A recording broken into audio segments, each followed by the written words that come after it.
Georgia Hurricanes, Game 2 of the Perfect Game Tournament in an overcast setting here in Hoover.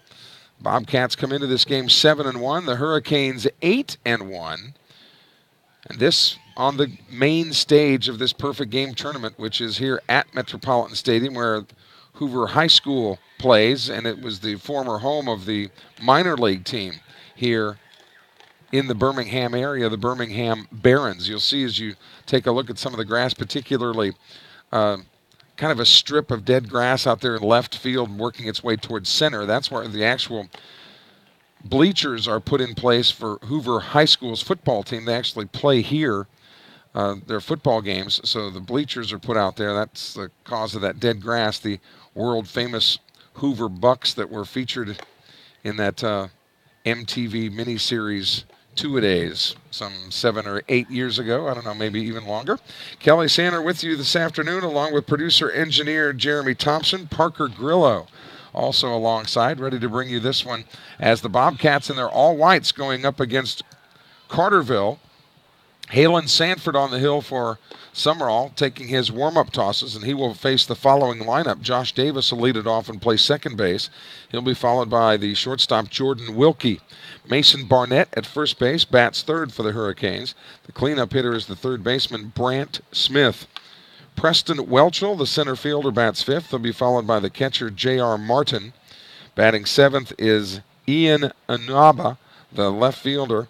Colby Adams in right field bats eighth, and the designated hitter Cohen Wilbanks will bat ninth for the Hurricanes. Logan Martin will be on the hill for Cartersville. We'll tell you more about him when the Rawcats come to bat in the bottom of the first inning. No wind to speak of. It is overcast. There is a slight breeze, but nothing that's going to damage things too much. 335 down the lines here at this particular venue, 375 in the power alleys, 402 to dead center. Very, very reminiscent of the park that Sumrall played in last night, except the field last night was 400 to dead center, just a couple of extra feet out there today for Dennis Jackson to have to patrol. The infield for Sumrall is the way it has been. Barrett at third, Tanner Morgan at short, Zane Berry at second, Mason Story at first. First pitch from Halen Sanford is low, ball one. The outfield left to right, Javen Williams, Dennis Jackson, and Billy Garrity. Underway here in the top of the first inning. Josh Davis, the second baseman, swung on. Here's a chopper foul wide of third, so the count evens out at a ball and a strike. Glad that you're with us wherever you might be, either listening or watching. We always love to hear from you at our text number 601-310-7077. Shirley Maddox has already checked in. Shirley Haddix, rather, watching from Forest General Hospital. On the mend after that injury last week. 1-1 pitch swung on, another chopper wide of third. So the count goes 1-2. Halen Sanford on the hill, the senior for Sumrall, came into this game with a record of 2 wins and no losses, sporting a 0.7 earned run average. He has pitched 10 innings, has given up 8 hits. He has walked 4, struck out 9. He's ahead in the count here, 1-2. Breaking ball, there's a shot into right field, base hit. And just like that, the Hurricanes have a runner aboard. Cartersville 8-1. They're in the 4A classification in Georgia. Sumrall a 4A team in Mississippi. Cartersville just north of Atlanta. And coming into this game, they had outscored their opponents 76-18. So they've obviously pretty adept at the stick, but play good defense too. But that's Sumrall's forte, of course, pitching and defense. Cartersville beat Bob Jones last night. 2-0 was that final. Bob Jones, of course, beat Sumrall 3-1 in pod play. Swing and a miss. Nice off-speed pitch that fooled Jordan Wilkie, the shortstop. Sanford ahead in the count now, 0-1. So those 3 teams, Bob Jones, Cartersville, and Sumrall, make up one of the pods here at the Perfect Game Tournament. And then after this game, the 3 teams will be seeded and then plugged into a bracket. 0-1 pitch is high. 1-1 now. Halen Sanford, the wily veteran for Sumrall, on the hill. So of the 9 guys on the field, there's a breaking ball high, fly ball to center field. Dennis Jackson coming in. He's got a beat on it and makes the play for an easy out. Jordan Wilkie flies to center. There's one away. So looking at this team that Sumrall has on the field right now, only Javen Williams in left field will be back next year. Other than that, all seniors on the field for Sumrall right now. Seth Mitchell is the designated hitter today. Seth will have another year.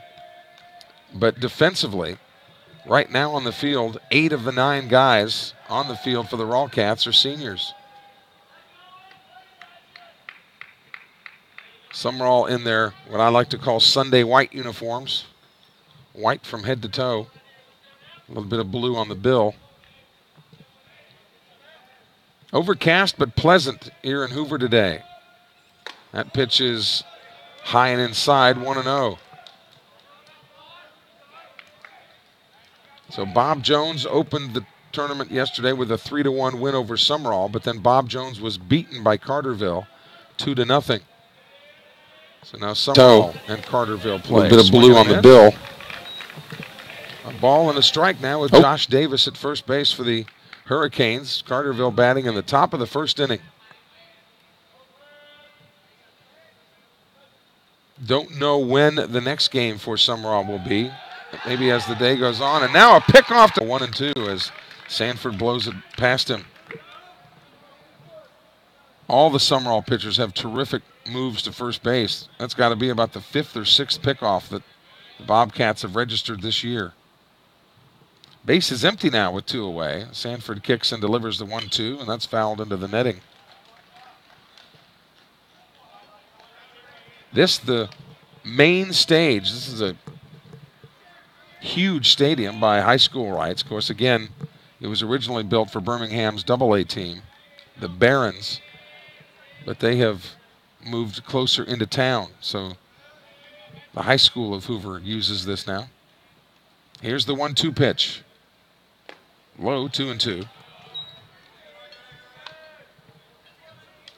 We'll give you the Sumrall lineup when the Bobcats come to bat in the bottom of the first inning. Some really good baseball teams in this tournament. 2-2 pitch is lifted out of play. Over here to the right. Not a whole lot of folks in the crowd. Of course, as you would expect, it's a work day for most people on this Friday and right in the prime hours of the work day. Game was originally scheduled to start at 3:30, got started just a little late. That pitch is high to fill the count now at 3-2. Should Barnett reach, then Brandt Smith, the third baseman, would come up to bat for the Cartersville Hurricanes just north of Atlanta.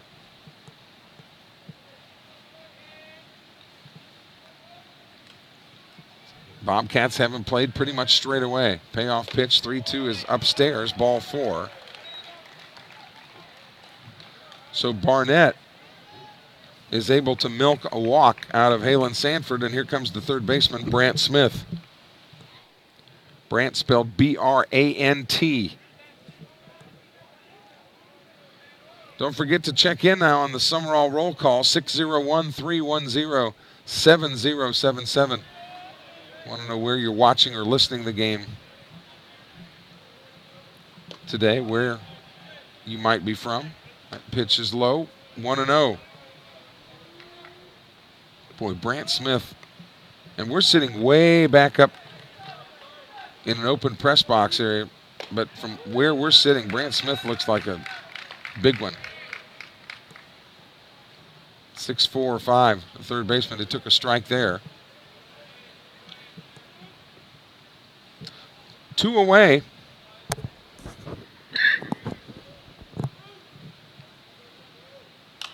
Swung on off the fist. This is in foul territory. Story is over there and reaches out his glove to make an easy play. So that does it for the Hurricanes. In the top of the first inning, no runs on a hit.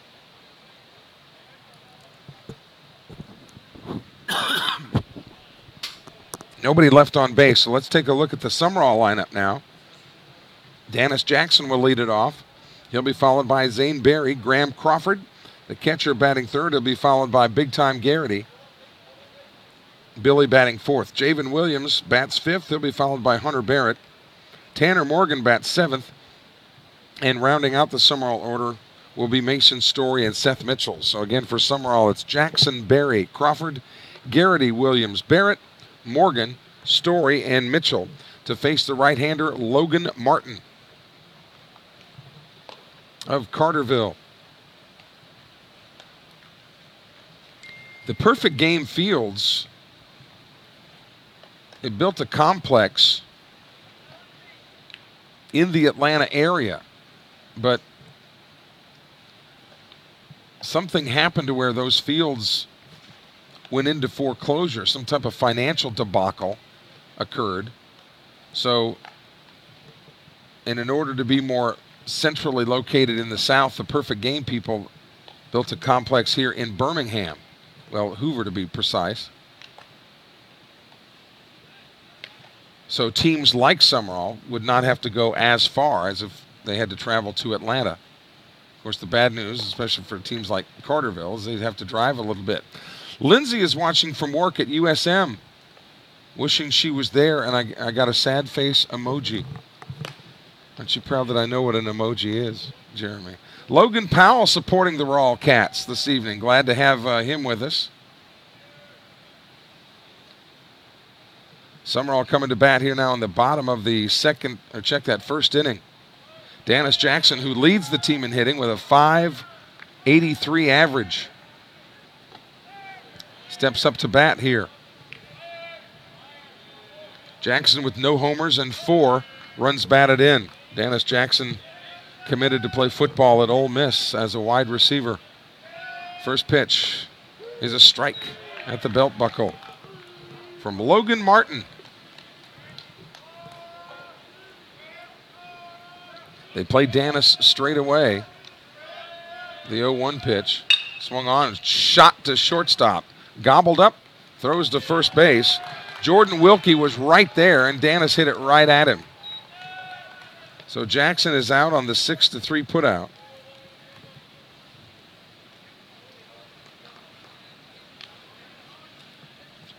Tristan Cooley watching from William Carey golf practice. Well, don't tell the coach that you're not practicing, Tristan. But checking in from the 7-6-9, and the first pitch to Zane Berry is also at the belt buckle. Pitchers will always tell you they want to get ahead of the hitters early in the count. And both first pitches from Logan Martin have been strikes. The 0-1 swinging a foul tip. Berry behind in the count now. 0-2. Zane came into the game hitting .278 with no homers and 2 runs batted in.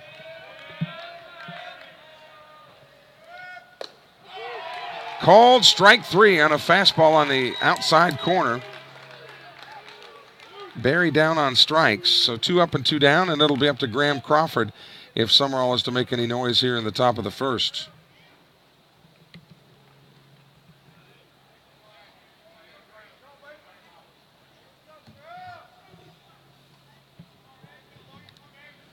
Crawford hitting from the left side this time with a right-handed pitcher, and he takes a strike at the knees. Colby Sanford is listening in today, probably with a keen interest in how Halen pitches today. The 0-1 pitch, strike on the inside corner. So Logan Martin hammering the strike zone here early on. Jackson led off the inning, grounded to short. Zane Berry struck out looking, and now Crawford behind 0-2.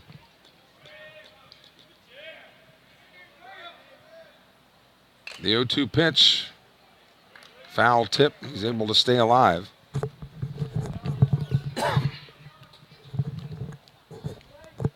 Should Crawford reach, then Billy Garrity would come to the plate. Billy Garrity, who is committed to Southern Miss in baseball.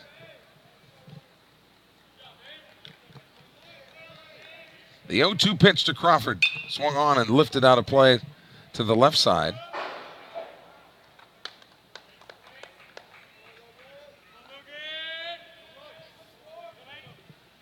So 0-2. The lights are on now here at Metropolitan.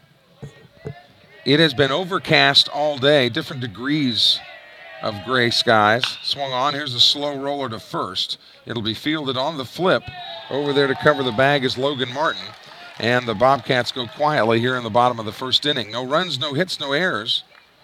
Nobody left on base. We've completed 1 of 7 innings here at Metropolitan Stadium in Hoover. No score between Cartersville and Sumrall.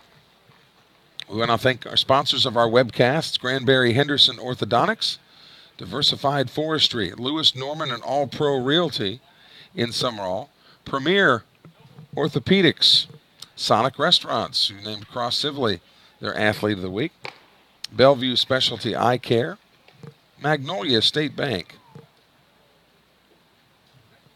Family Practice After Hours Clinic, Com South, and State Farm agents Stacy Clark and Lance Ware.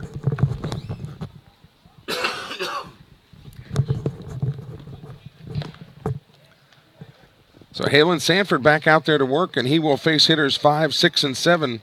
Preston Whelchel, J.R. Martin, and Ian Anaba. Huey and Judy Thompson are watching from the 601. Glad to have you guys with us. With the message, Go Bobcats.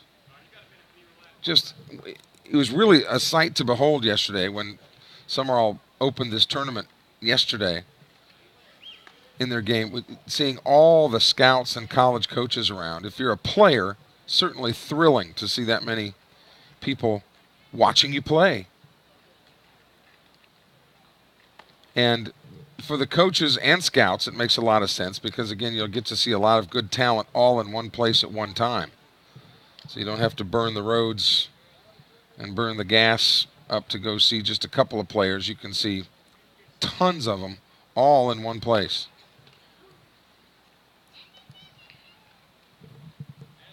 So Halen Sanford finishing his warm-up tosses here.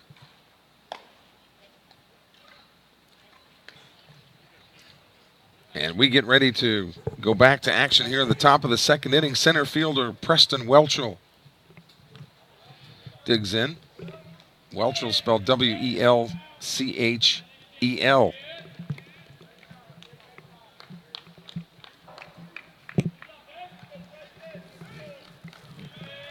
Very pleasant today, very comfortable. About 70 degrees, just right. First pitch to Whelchel is swung on. It's foul just outside of first base. Story was there tracking it, but it got outside the line.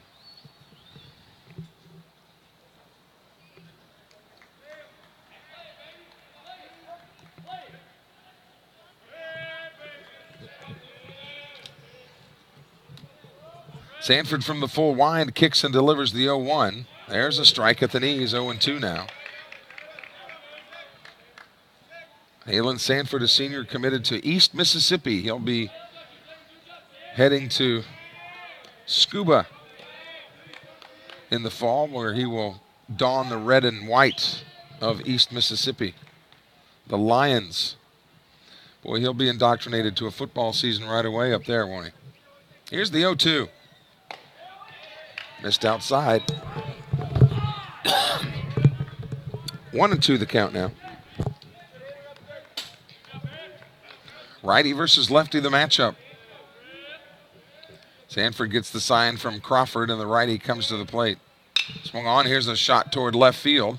Right there is Javen Williams to corral it. Read it beautifully off the bat and backed up about 4 steps to make the play. He's out, and here's J.R. Martin, the catcher.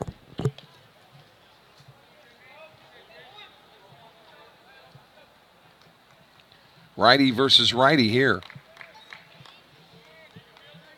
You can see the infield and just in foul territory is a lot of sand, but of course they've had like South Mississippi, have had copious amounts of rain. There's a golf shot into left field. That drops for a base hit. Williams bobbles it, but it won't be enough for Martin to extend it to second base. So a one-out single, the catcher delivers, and he'll be lifted for a courtesy runner here. And that'll bring up Ian Inaba, the left fielder. Inaba spelled I-N-A-B-A. Batting seventh in the order. Hurricanes 8-1 coming into this one. The Rawcats 7-1. Now Sanford backs off of the pitching plate. Halen, very calm demeanor, very deliberate. Of course, the Warriors, now knowing about that pickoff move, will be a little bit more conservative in their leads at first base. First pitch to Inaba is on the inside corner, strike one. I like this umpire's strike zone so far. He's giving the pitchers the high strikes, which a lot of high school umpires won't do. And he's giving the corners to the pitchers, which that sends a signal to the hitters, you better be up there swinging. So as compared to last night, when there was a bushel basket full of walks by both teams, I don't expect there will be hardly any today. 0-1 pitch. Swung on, shot into right field, base hit. It'll be station to station. Garrity, they know Garrity's arm. He came up throwing. Mason Story was played in just a little bit at first base. Had he been back, he might have been able to get that ball. But the ball hit crisply enough. It finds its way into right field. So runners at first and second now, one out, and that'll bring up Colby Adams. Adams plays right field. Cohen Wilbanks, the DH, is on deck here for the Hurricanes, batting in the top of the second inning. Now Sanford wants to talk it over with his catcher, Graham Crawford. A couple of Sumrall veterans there. Graham Crawford headed to Pearl River. Pearl River ranked in the top 10 of junior college baseball teams now in the country. Michael Avalon has done a remarkable job in Poplarville. The Pearl River men playing for the Mac Jack, representing the Mac Jack, but playing in the Region 23 Junior College Championship tonight against Holmes. If Pearl River wins that game, they go to the National Junior College Tournament in Hutchinson, Kansas. First pitch swung on, ground ball to third. Oh! Only play would have been at first, but the normally sure-handed Hunter Barrett can't come up with it. That'll be an E5. And the bases are loaded now. And that brings up Cohen Wilbanks. Righty versus lefty now. But with one out, the Sumrall defense will play back, hoping to get that double play ground ball. Couple of hits in the inning and an error. Have the Bobcats on the ropes here in the top of the second. First pitch swung on. There's a grounder to first. They will go to home plate for the force out. Nice play by Mason Story. It goes in the books as a fielder's choice, but the courtesy runner for Martin is rung up at home. So the bases are still loaded, but now there's two away. And this would be monster if Sumrall could get out of this mess with two outs. No runs across. But back to the top of the order, and Josh Davis, who singled his first time up. Runners will be moving on contact here with two away. Nobody holding anybody on because the runners can't go anywhere with the log jam at each of the bags.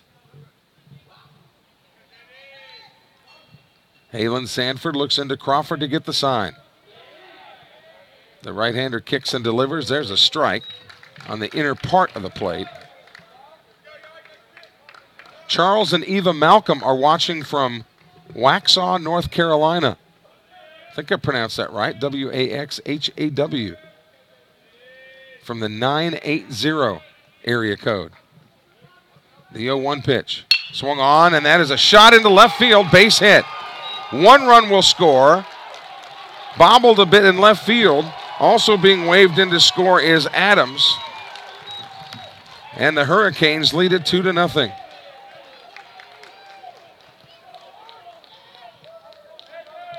So Inaba and Adams score. Wilbanks is held at second. Josh Davis has his second single of the game and 2 RBIs. And that brings up Jordan Wilkie, who flew to center field. But in the meantime, Coach Larry Knight will come out and have a conference with Halen Sanford. Not hitting it hard, but the Hurricanes are putting it where the Bobcats aren't.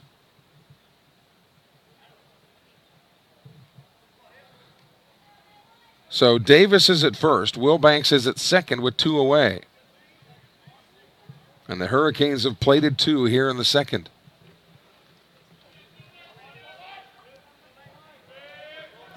All the teams in the field here at Hoover this week, just stupid good.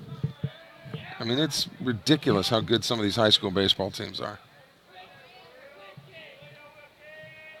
And they're from all over the country. First pitch coming.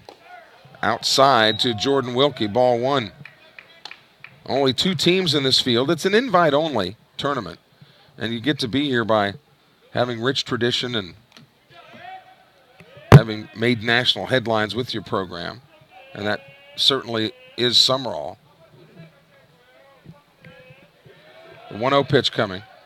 That's off the plate, 2-0. But Sumrall, one of only 2 teams from Mississippi even invited to this tournament. DeSoto Central is also here.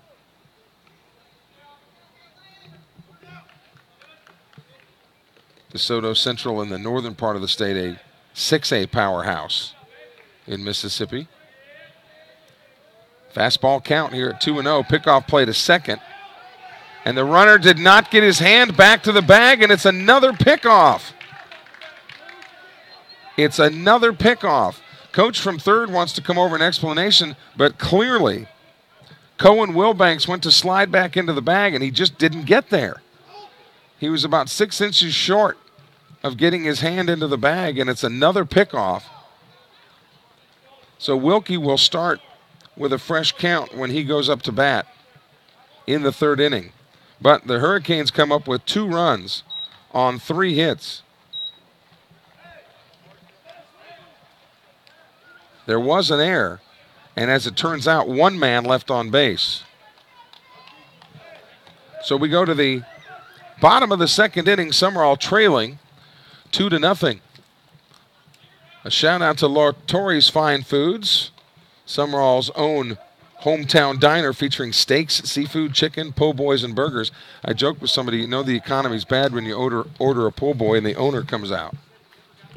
I'll be here all week. Don't forget Latorre's Country Plate Lunch. It includes a salad and a drink. And when you go to Latorre's, too, let them know how much you appreciate them supporting Sumrall Bobcat Baseball on the web. Garrity, Williams, and Barrett scheduled for the Rawcats here in the bottom of the 2nd inning. Coach Cooley will head to his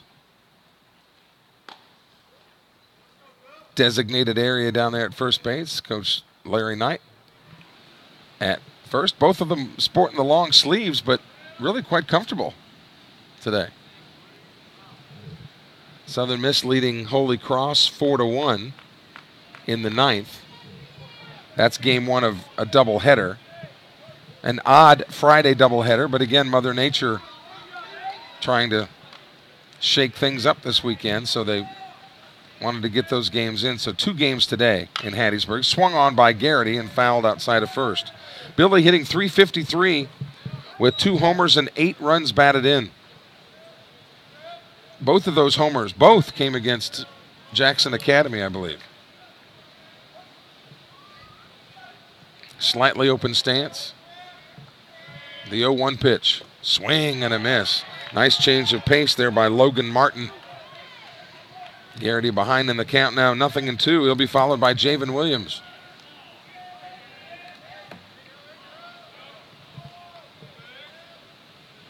Logan Martin's 0-2 pitch. Inside and low, 1-2 now to Billy Garrity, whose defensive versatility is certainly a plus. He's played right field, he's played third, he's played first, he's caught, he's been a pitcher. 1-2 pitch upstairs, 2-2. Don't know what position Scott Berry has planned for him at Southern Miss, but certainly he'll want that bat in the lineup. 2-2 pitch coming.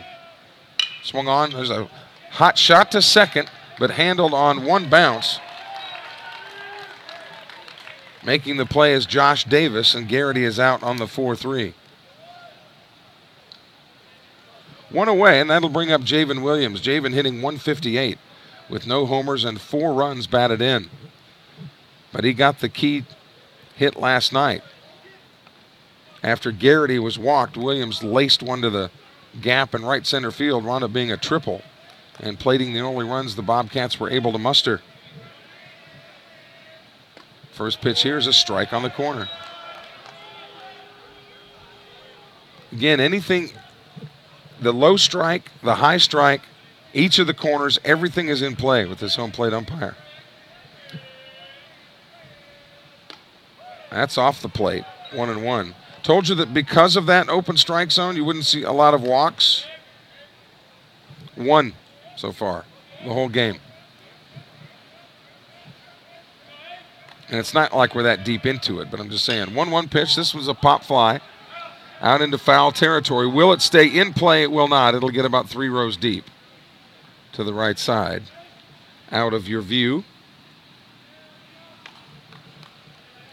So the count is 1-2 to Javen Williams. He'll be followed by Hunter Barrett.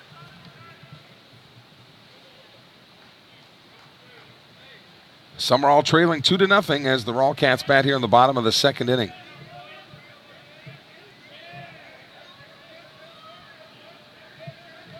The 1-2 pitch. Swing and a foul tip. Hung on by the catcher, J.R. Martin, and Javen Williams goes down on strikes. So 2 away, and that'll bring up Barrett.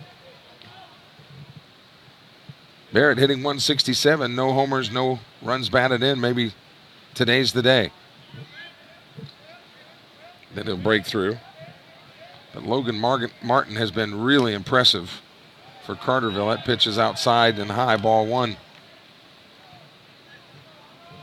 And I'm telling you, if it's a ball today, it's a ball, because anything close is going to be a strike. Swung on, grounded to short.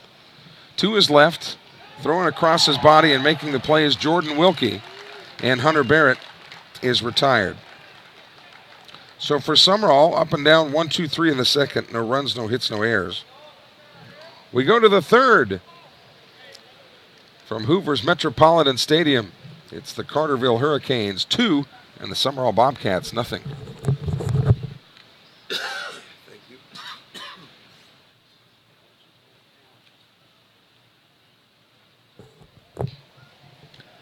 Warren and Warren Asphalt proud to support local high school baseball, providing quality asphalt work for businesses and homeowners throughout the state.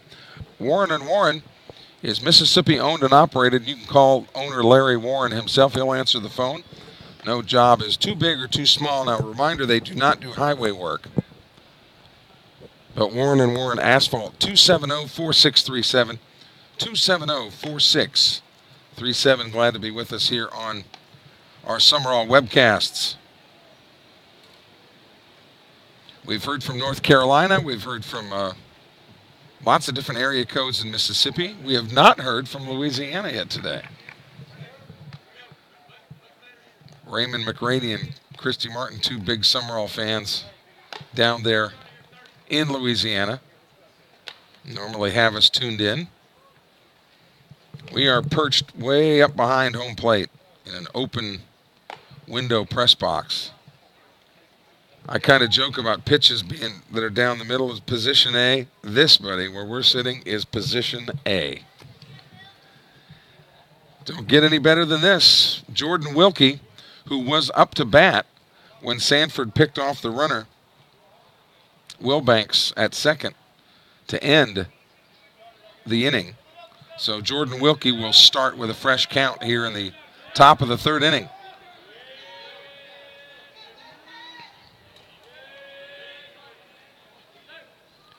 First pitch is a strike on the corner. Sanford wanting to get ahead in the count, as most pitchers do. And lots of times hitters, knowing that fastball's coming, I often wonder why they don't attack early in the count. The 0-1. Swung on. Here's a shot to second. Barry took a crazy hop and then a bad throw to first base. Rounding first and on his way to second. Snap throw to second, and the runner is underneath the tag. Zane did a great job to come up with that ball, but it was hit so sharply.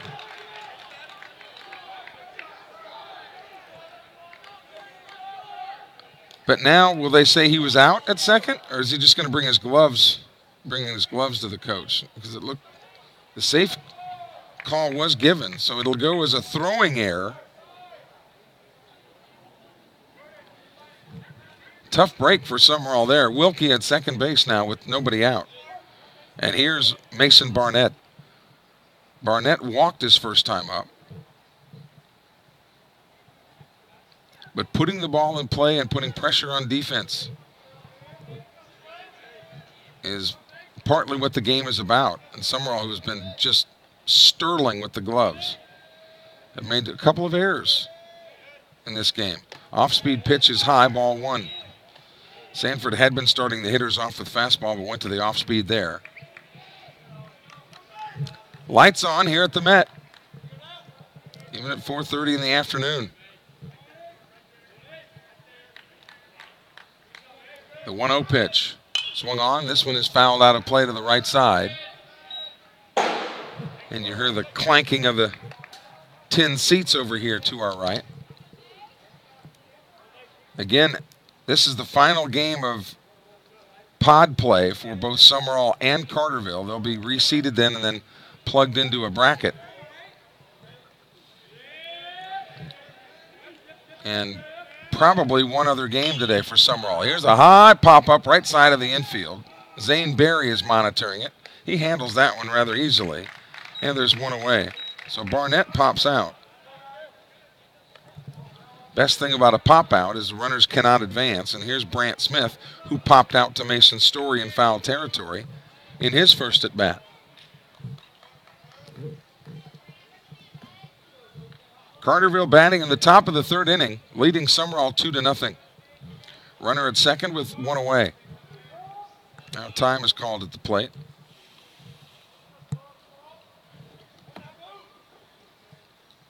Parker Grillo over here to our left, the pride of Thompson, Alabama. Just south of Hoover here. First pitch coming. Low, ball one. Brandt Smith is the cleanup hitter for the Hurricanes. Anytime the guy's in the cleanup spot, you know he's got some game at the plate. The 1-0. Swung on. It broke the bat. It broke the aluminum bat. Throw over to first base. He's out. The runner advances. I'm not sure I've ever seen that. The handle broke right off. And you see the handle being picked up right in front of home plate. The rest of the bat is over by the Sumrall dugout. That's something you don't see every day. So 2 outs. Runner at third. And here's Preston Whelchel. He flew out to Javen Williams in the second inning. Tanner Morgan tying his shoe at shortstop. Better hustle. There he goes. Ready to play now. Halen Sanford from the stretch. Righty versus lefty. Swung on. Popped it up. Left side of the infield again. Who will be there? Morgan is over there, but now Barrett says he'll take it, and he drops the ball. Tanner Morgan should have waved him off on that play. But Barrett had to come all the way over from third. Mental mistake there by Sumrall. Will put another run across for Cartersville. And that'll be another error.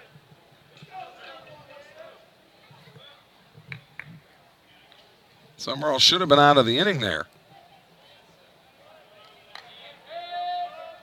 So runner at first now and 2 away, and here's J.R. Martin. He singled his first at bat. He wound up being forced out at home. Throw to first base, runner back.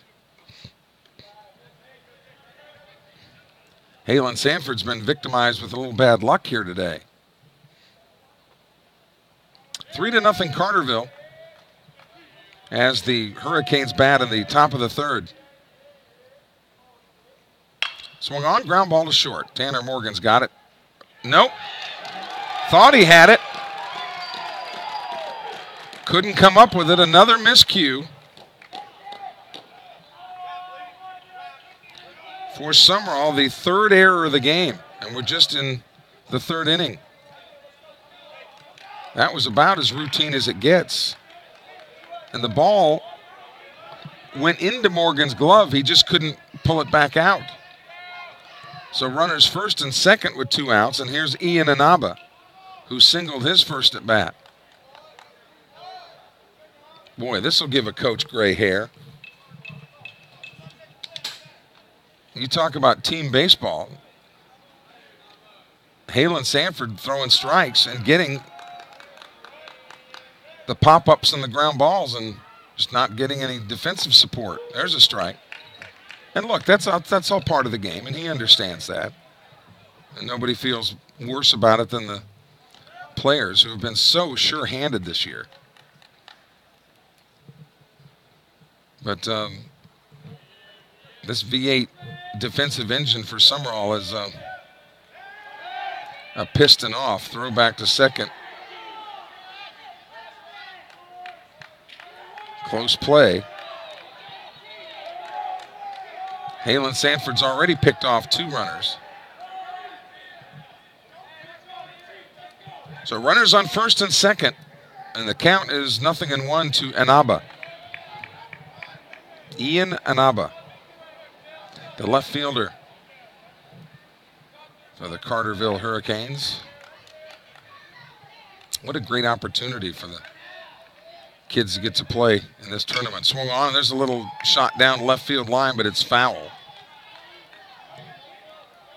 The pitch was a strike on the outer part of the plate, and Inaba did what he should have done and went with the pitch and tried to loop it into left field. If he tries to pull that ball, he pops it up. Sanford ahead in the count now, no balls and 2 strikes. Of the 3 runs that the Hurricanes have put up, only 1 has been earned. 0-2 pitch, swung on, fought this one off to the left side. And if I was reading the pods correctly, there's a chance that Sumrall would have to play DeSoto Central, because DeSoto Central, they had finished their pod play. Their 2 games were done. Wouldn't that be interesting if that's the way it shook out? 0-2 the count to Inaba. Should he reach, then Colby Adams would come up. The 0-2 pitch from Sanford. Missed inside, 1-2.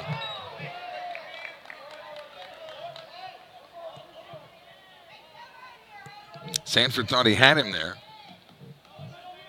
They play him to pull slightly, although the wind now is still, if that's not an oxymoron. 1-2 pitch. Swung on. Here's a little flare out toward center field. Dennis Jackson coming in. That ball will drop for a base hit. Throw is cut off at the plate. Whelchel scores, and it's 4-0 Cartersville.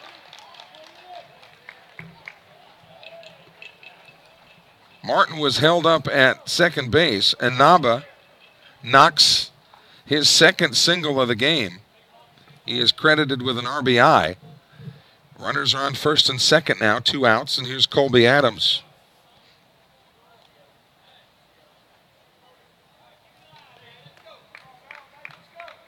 Adams reached on an error his first at bat.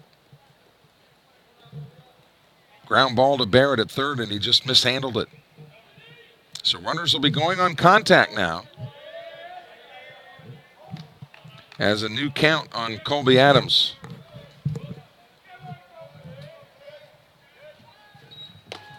That pitch is high, ball one. Adams hitting 8th in the order. He'll be followed by Cohen Wilbanks as the Hurricanes bat here in the top of the third.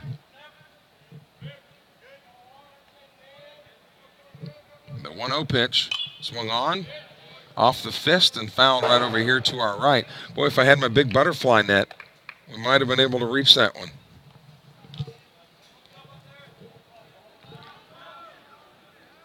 One of the youngsters from Cartersville over here running after that one. But he'll be disappointed to know that there's no popcorn at the concession stand. They have candy. Believe me, I check out concession stands. Candy, soft drinks, and chips. The only thing available here at the Met. Although last night, I understand hamburgers and such were on the menu. 1-1 pitch coming from Sanford. Swung on. Here's a high fly ball to right field. Garrity coming in. This ball is fair or foul. It will fall foul between Garrity, Story, and Barry. So runners will go back to where they started at first and second. And the count 1-2 to Colby Adams.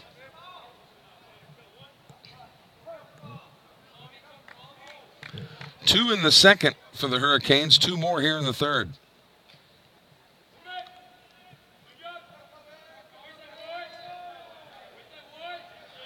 Sanford now gets the sign from Crawford. The 1-2 pitch. Took something off of that one.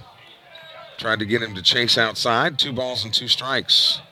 Sumrall gets back to district play this next week, taking on the upstart Poplarville Hornets, who have only lost 1 game this year. So district should be some really good games. Here's the 2-2 pitch.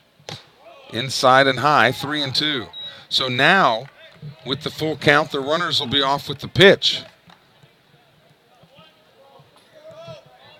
Even if it's not hit, they will take off as soon as Sanford commits to the plate.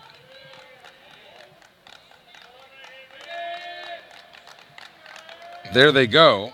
There's a swung on, a ground ball to third. Trying to tag the runner, and Barrett says, to heck with it, I'll just step on the bag, and the force out is recorded. So that does it for the Hurricanes in the third, but they do come up with 3 runs.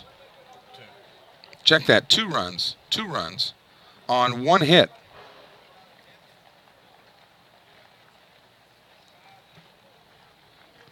So we go to the bottom of the third inning. Sumrall trailing 4-0. At Elite Physical Therapy, they're committed to their patients and providing the most effective, clinically superior physical therapy possible. They offer outpatient therapy, pre- and post-op rehab, pediatric therapy, even weight management. They work with all insurance plans to ensure access to service within 24 hours of referrals. They have 3 locations, does Elite Physical Therapy. 1 in Hattiesburg, Petal, and Wiggins. Elite Physical Therapy, their mission is to serve their patients. Tanner Morgan, Mason Story, and Seth Mitchell will be the Sumrall offerings here in the bottom of the third inning. And Logan Martin has been terrific for the Hurricanes and has really handcuffed the Raw Cats. He's got a couple of strikeouts. And as we expected, not a lot of walks. Again, just 1 walk in the entire game.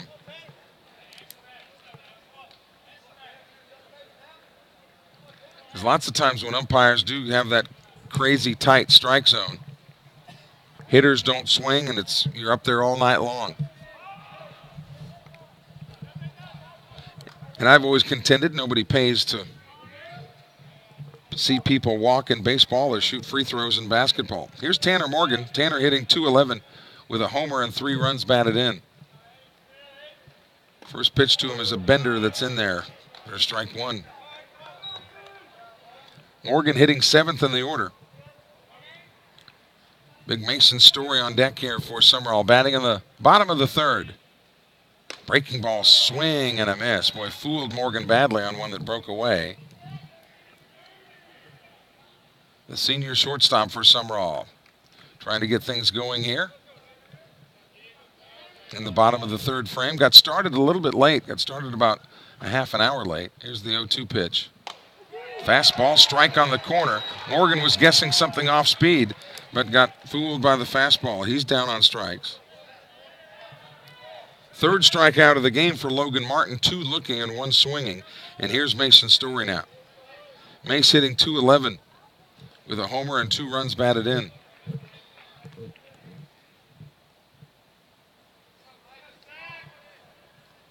First pitch to him is a strike. I'm telling Logan Martin, we don't, in high school, you don't get really that detailed of statistics, but I'll bet 90% of his pitches have been strikes. The 0-1 pitch, breaking ball, that's chopped foul. So 0-2. And when you've got a pitcher that's going to be around the strike zone all the time,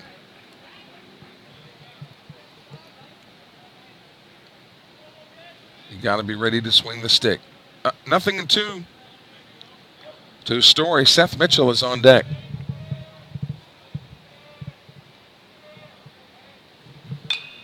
That's fouled out of play to the right. Logan Martin committed to Sewanee. And without looking, does anybody know where Sewanee is? The University of the South, they call it. Sewanee is in Chattanooga, Tennessee. One of the prettiest campuses in all of the country, Sewanee. Breaking ball, that one is lifted foul to the right side. Now Logan Martin's starting to shake that arm a little bit. I don't know if he's got some tightness in the elbow or... Well, I've learned over the years that arm is a very delicate tool. 0-2 to Mason Story. Bases empty, 1 out. Sumrall batting in the bottom of the third.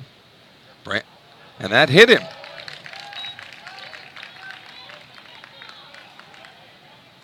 So Story is on, and here's Seth Mitchell. Seth hitting .375 with a homer and 2 runs batted in. That was coming into this tournament. Handful of Sumrall fans down here to our left. Sumrall in the third base dugout.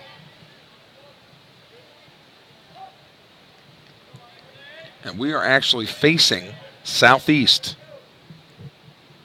out of this press box area. First pitch, swing and a miss as Martin goes to hammer the zone again with that fastball. Story's on first with 1 out. Dennis Jackson awaits his turn on deck here for Sumrall. The 0-1 pitch. Took something off it, a beautiful change of pace on the inner part of the plate between the knee and the thigh there. So 0-2 to Mitchell. Hitting 9th in the order and hitting for Halen Sanford. The 0-2 pitch. Swung on, got a piece of it, and fouled it into the net.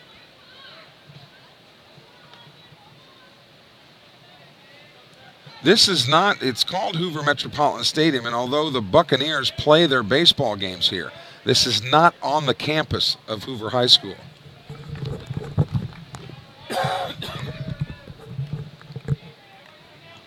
It's actually about a 15-minute drive from the high school. That pitch is upstairs. 1-2 now to Mitchell. The head football coach at Hoover is a Southern Miss guy. Josh Niblett was a backup quarterback for his first couple years in college. And now he's the head coach over here at Hoover. 1-2 pitch, breaking ball missed high, 2-2. So Seth Mitchell working himself back into the count. Angie White checking in today on our webcast from the 601 area code. Here's the 2-2. Breaking ball missed, 3-2. Mikey Peterson has also joined us on the webcast. Mike does the public address for Sumrall home games. So now, will Story be put in motion here on a 3-2? We'll see how Coach Knight plays it here. He is not going. 3-2 pitch is a fastball on the outside corner, strike 3.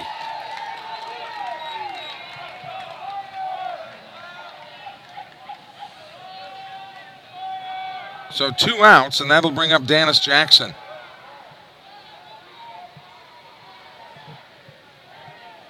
Jackson grounded to Jordan Whelchel at shortstop in his first at bat. The first at bat of the game.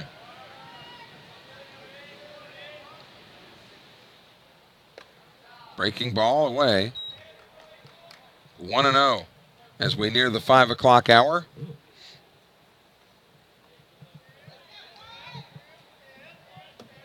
Well, the Birmingham area, when you look at it, I mean, there's tons of booming neighborhoods all around this area. That pitch is outside 2-0. Anita Sumrall checking in. Glad to have the Sumrall athletic director with us. She says, "Go Cats."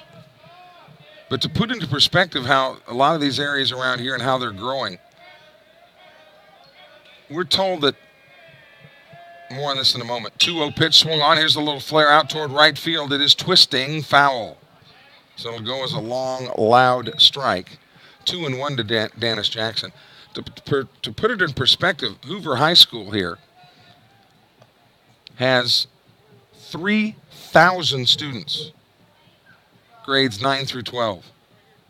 That's about 800 per class.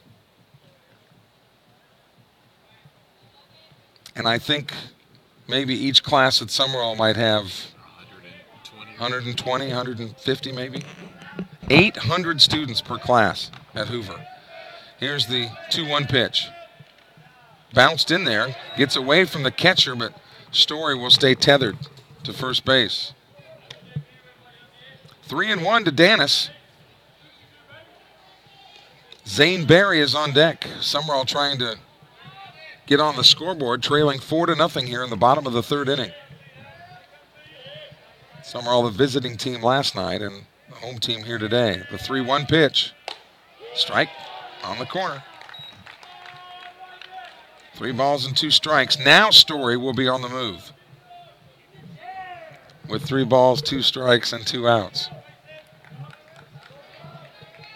Southern Miss at last report was beating Holy Cross 4-1. That's the final score of game 1. Second game coming up at Pete Taylor in a minute. There goes Story. Swung on, ground ball to short. Only play will be at first. Long throw, and they get Dennis Jackson. So once again, Jordan Whelchel throws out Jackson. So Sumrall makes a little bit of noise. No runs, no hits, no errors. They do leave a man on the hit batsman. We've completed 3 here in Hoover. It's the Hurricanes 4 and the Bobcats nothing. It'll be a good weekend if it does rain in South Mississippi to take the family out to eat. And what other place better in Hattiesburg than the Movie Star Restaurant? The big-time buffet. And, of course, I never met a buffet I didn't like. Lunch daily, soup, salad, dessert, the best fried chicken around. Oh, yeah, those of you that eat vegetables, they've got those too. And Movie Star. Food will soon be available on Waiter, and you can check out the Movie Star Facebook page to find out more about that. Movie Star Restaurant, proud to be supporters of the Sumrall Bobcats.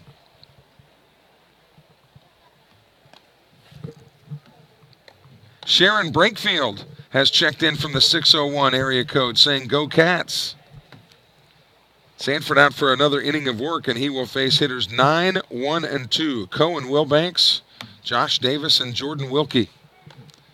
In the top of the 4th inning, the weather forecast for tomorrow is ominous at best here in this area. So they'll obviously want to try to get now as many games in as possible. This is the only natural grass field being used. All the other fields are turf. Of course, last night, Sumrall played on a turf field where they actually wore their turf shoes. But they get to wear the cleats here today. Wilbanks reached on a fielder's choice, was wound up being picked off at second. Righty versus lefty, the matchup. Halen Sanford back to work, and the first pitch is right in there for strike one.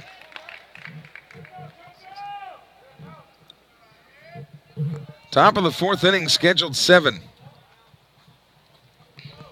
here in Hoover. 0-1 pitch, swung on. Here's a high drive to left center field. Dennis Jackson over to his right. He is there to put it away.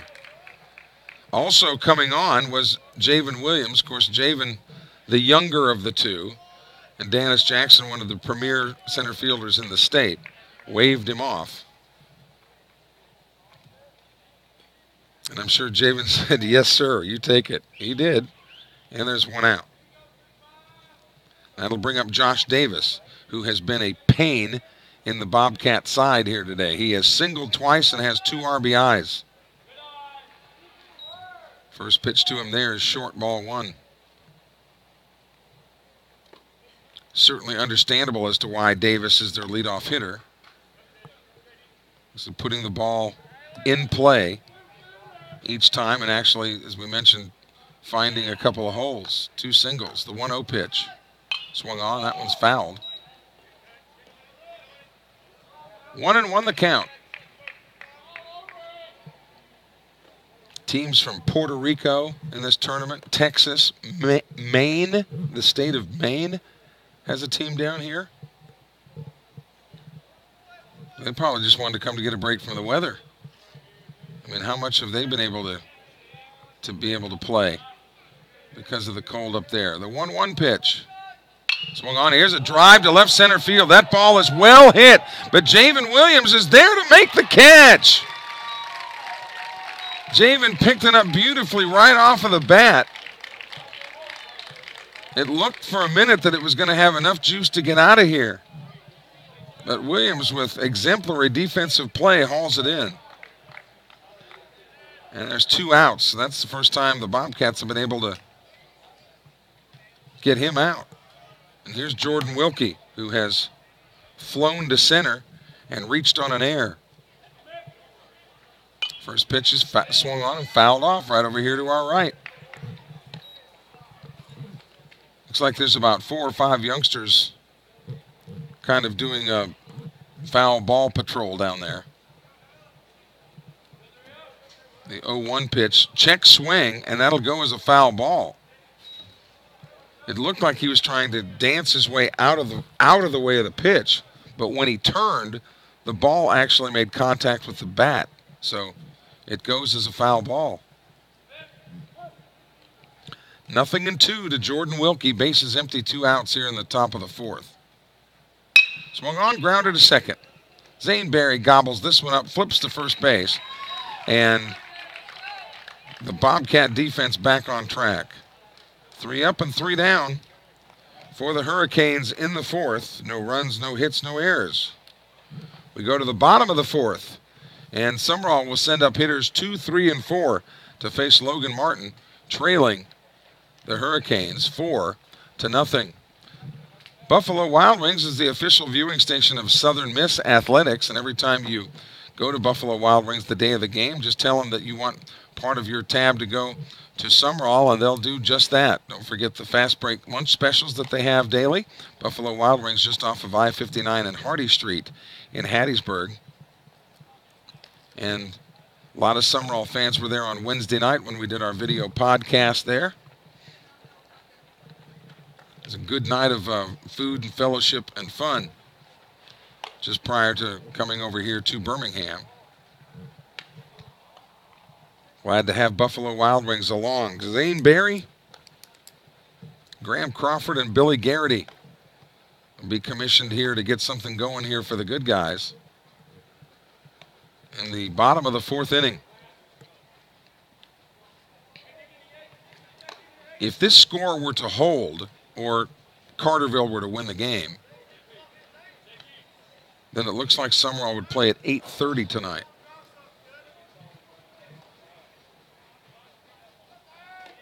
That's the way it looks. We'll have to shake it out. And don't forget, on all of our social media, at Sumrall Athletics, you can follow them on Twitter, Facebook, all those different accounts. Coach Larry Knight has his own account. So as the schedule becomes more clear, we'll be sure to get it to you. Showing the bunt, Barry tries to put it down, but it's touched foul. I like what he's thinking there. With his speed, why not utilize it? But alertly, catcher J.R. Martin, seeing that the ball was foul, albeit temporarily, touched it while it was foul. So Barry will have to come back. Zane struck out looking in his only other at-bat back in the first inning. This, the bottom of the fourth, shows you that Logan Martin has been pretty efficient. The 0-1 pitch. Breaking ball, little flare out toward short and over the head of Jordan Wilkie and into left field, and the Bobcats have their leadoff man aboard here in the fourth. And the speed that Barry offers on the base paths adds a dimension to the Sumrall attack that Cartersville will have to deal with.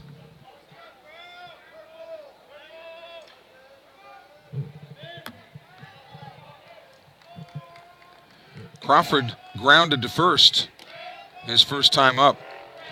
Batting from the left side as he always does against the righty pitcher. That pitch is just outside, ball one. Even with the bag at third is Brandt Smith. So if Crawford tries to go the opposite way, he'll be there to defend. Left side of the infield, big hole between short and third. There's a fastball on the inside corner. 1-1. Crawford coming into this series hitting .316 with no homers and 7 runs batted in.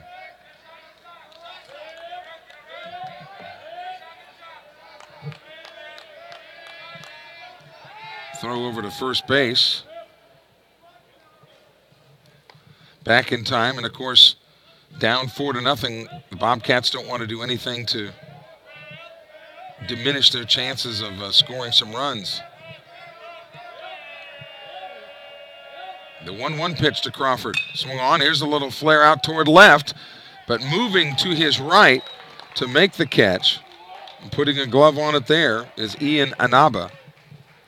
Crawford is out on the lazy fly. 1 out, and that'll bring up Billy Garrity, who grounded to second. Garrity hitting .353 with 2 homers and 8 runs batted in.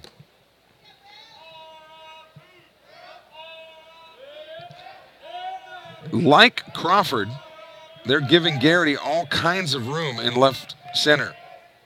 Swing and a foul tip.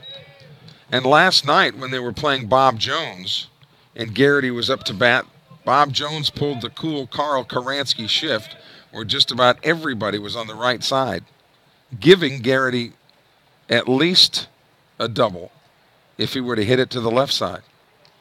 So that's what you call a dead pull hitter on the scouting report.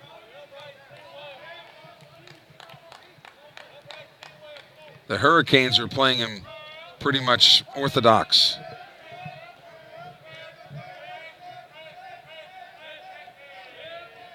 Throw over to first base again.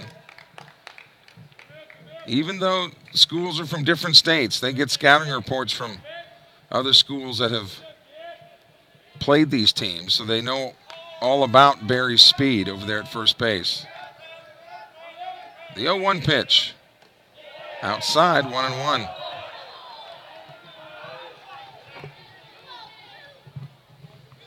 And the fans giving the umpire the business, but I think he's been about as liberal an umpire as I've seen all year. And again, I like umpires that will call anything close a strike, making the hitters hit the ball. But the 1-1 swung on. Here's a drive to right field, but golfed up in the air. And hardly having to move in right field is Colby Adams to glove it for the second out. So 2 outs, and that'll be Javen Williams' responsibility to bring Barry home. 2 outs now here in the bottom of the fourth. Bobcats only able to plate 1 run last night and have not broken through here yet today. Jabin hitting 158 coming into this one. No homers and 5 runs batted in. First pitch to him is a strike at the knees.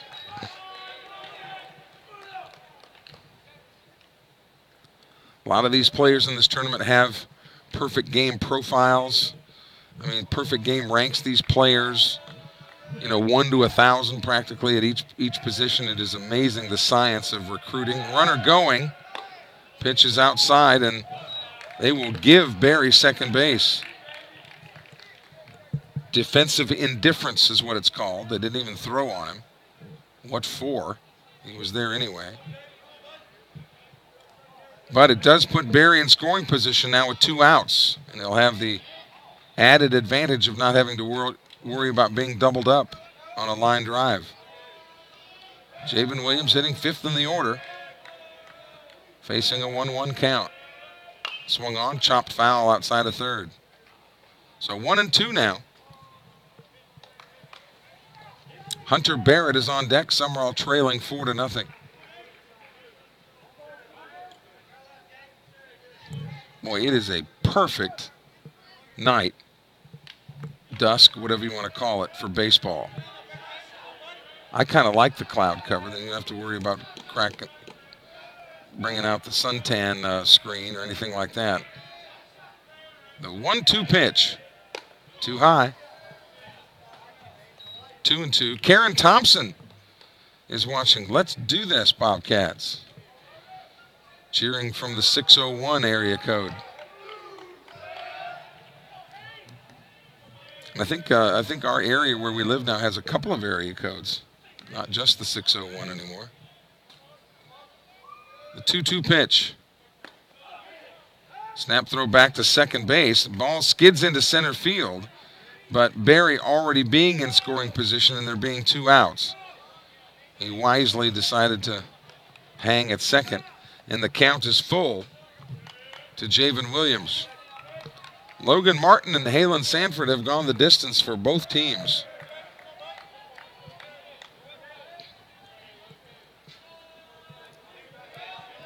Two runs for the Hurricanes in the second, 2 more in the third.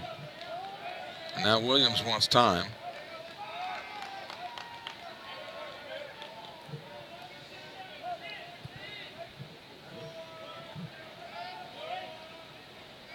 And see if Williams can get something he can battle with here. Payoff pitch coming. Swung on, right back up the middle. Through the infield, throw at the plate. Barry trying to score, and he is out. It'll go as an infield hit for Javen Williams. He'll get credited with an infield single. Zane rounding third, trying to get in under the tag, and he is out. So no runs on 2 hits. Bobcats do come up with a couple of hits, though. They're in the 4th inning. And we go to the top of the 5th here in Hoover. It's the Cartersville Hurricanes 4 and the Bobcats nothing. I want to thank our friends at ComSouth for sponsoring our webcast. ComSouth, the mission at ComSouth is to deal with critical situations. They offer a full portfolio of 2-way communications, 911 call talking, radio dispatch consoles, and safety solutions, including GPS tracking. 4 locations to serve you: Hattiesburg, Laurel, Macomb, and Meridian. So Halen Sanford will look at the meat of the order for Cartersville. Hitters 3, 4, and 5. That's Barnett, Smith, and Whelchel.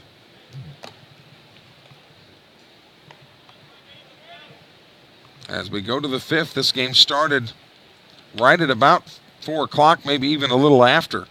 So we're just now a little over an hour in and past the halfway point.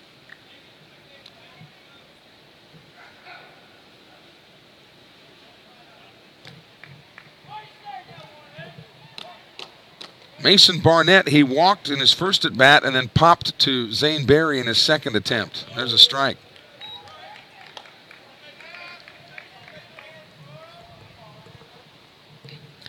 Halen Sanford labored a little bit in the second, but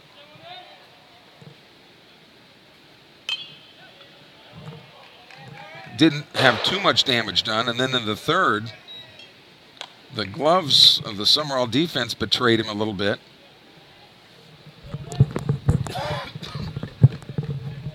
Oh, 0-2 the count to Mason Barnett, the first baseman. Foul away. Staying alive there at 0-2.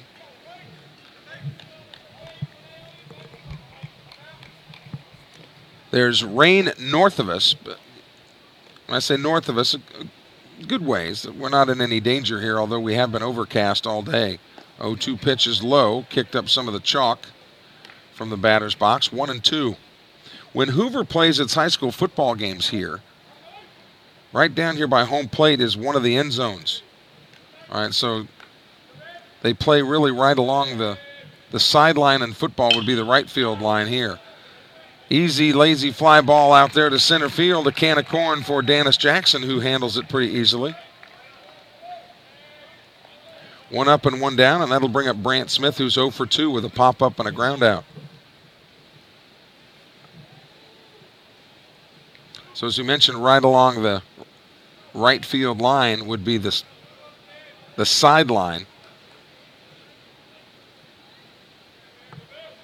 for the Hoover side when they play football. Outside, ball 1. Brandt Smith, the cleat hitter for the Hurricanes.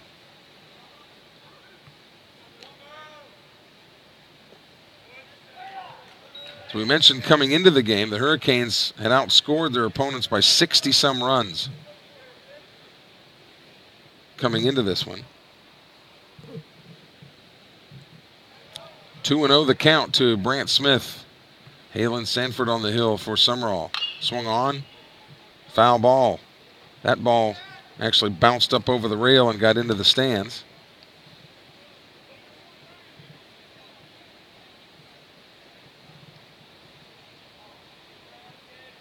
Base is empty, 1 out. Sanford wants some fresh leather out there.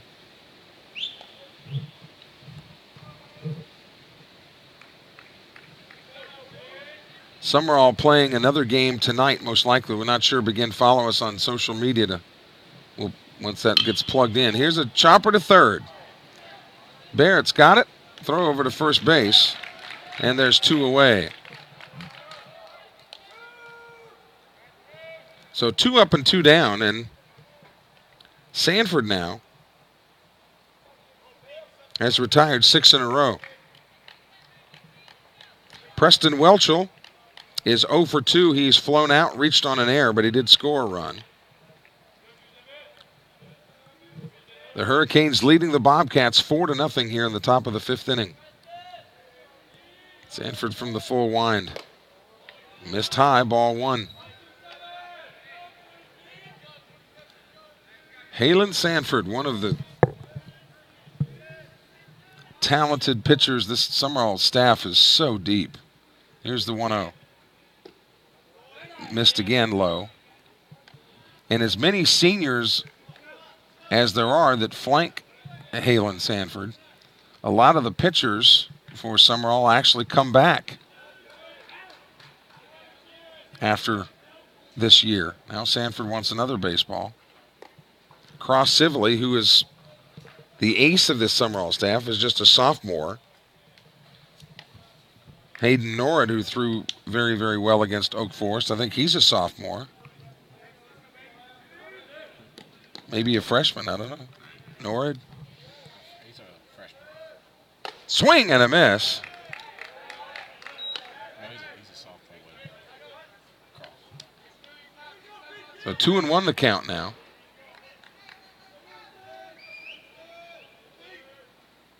Swing and a miss. Challenged him again. 2 balls, 2 strikes, 2 outs. Base is empty.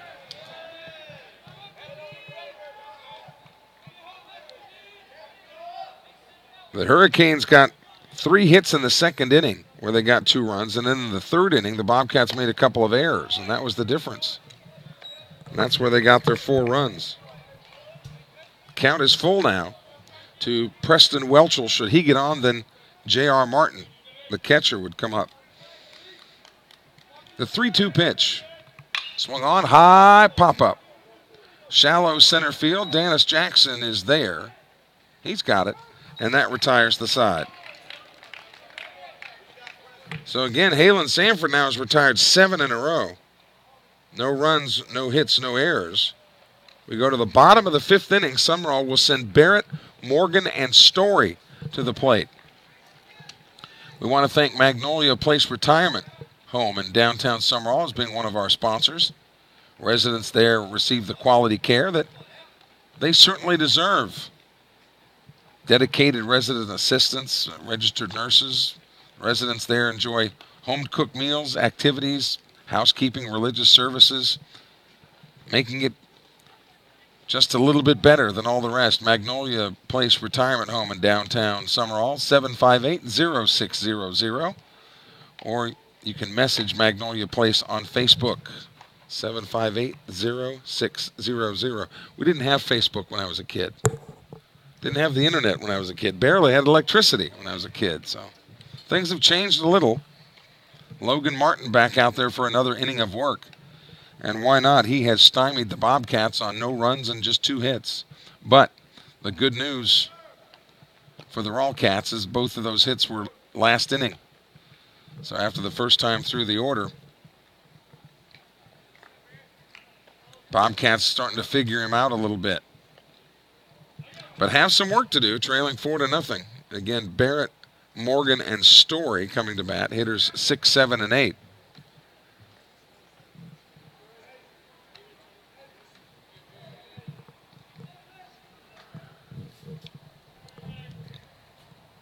Barrett grounded to short, his only other at bat.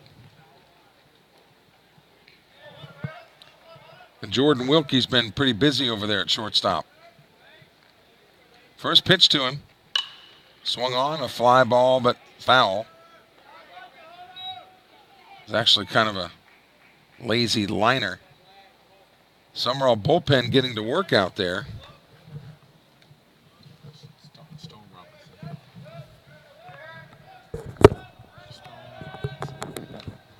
Robinson warming up in the bullpen. Stone going out there, getting loose. 1-1 the count to Hunter Barrett. Bobcats looking for some base runners here in the 5th.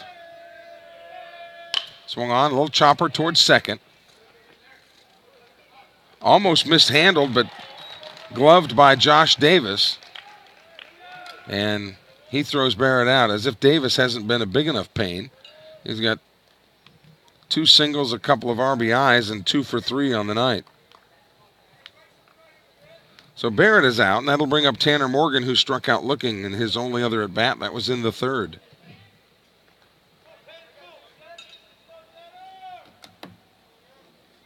First pitch is a breaking ball away. Tanner came into the series hitting .211 with a homer and 3 runs batted in.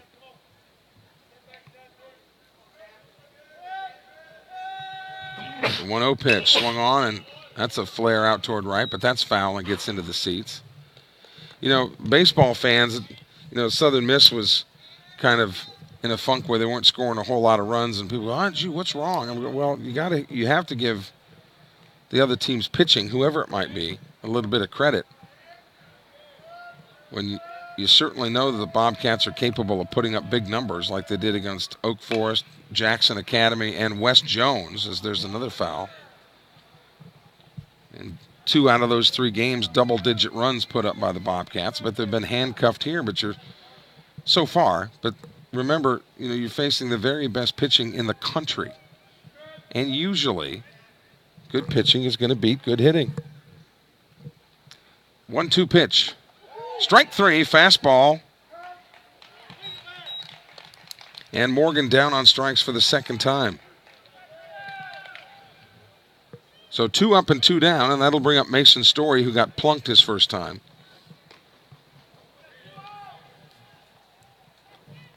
So the line score, 4 runs on 5 hits for Cartersville.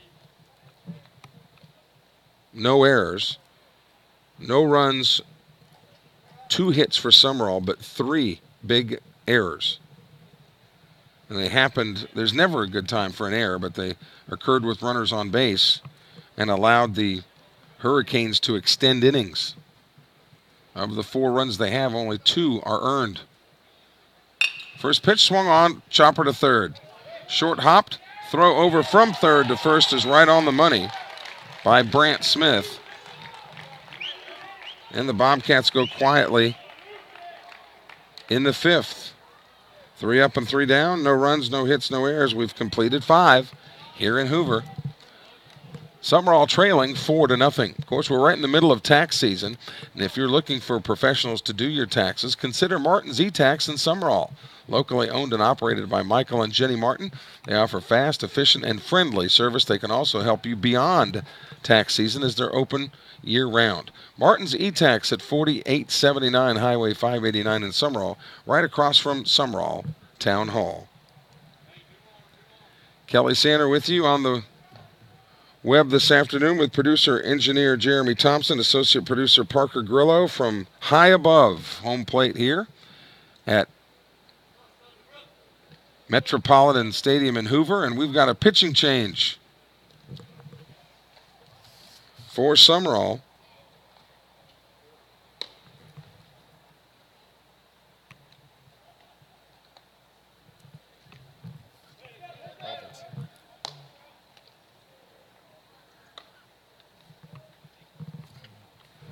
Stone Robinson, the lefty, getting some work here.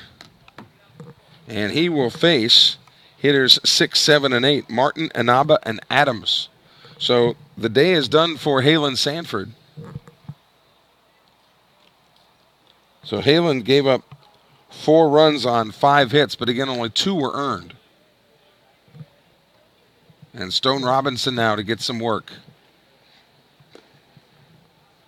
Cross Sibley, of course, a starter from the left side.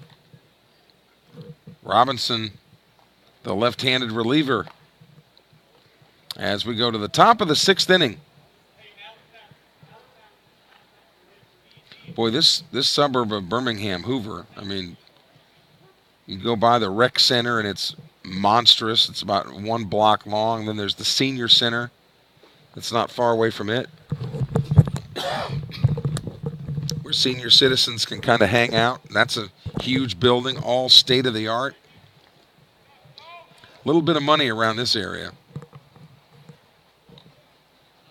Or if there's not, it looks like there is.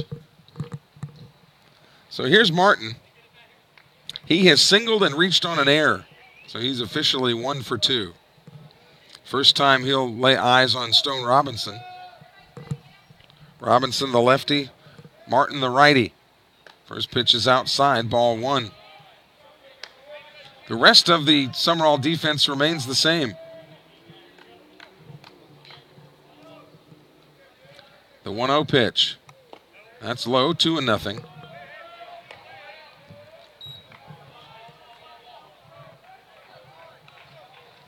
The Bobcats have been victims of 5 strikeouts today. That's low, 3-0 to the leadoff hitter, J.R. Martin.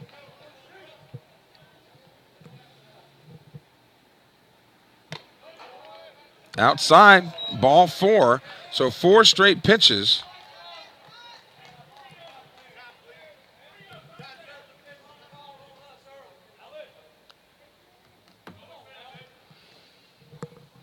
Martin is at first, and that'll bring up Inaba.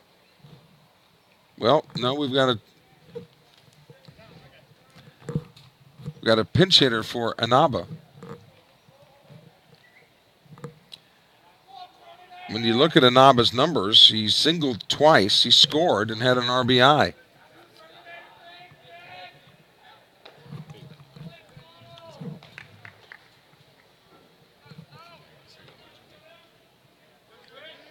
Alan Thacker is the hitter. And he first pitch swings. That's a fair ball inside the line at third. Rounding second on his way to third is Martin. He'll be waved home. Bobcats throw it back to second base. That goes into center field. It'll be an RBI single for Thacker. Actually, it'll be a double.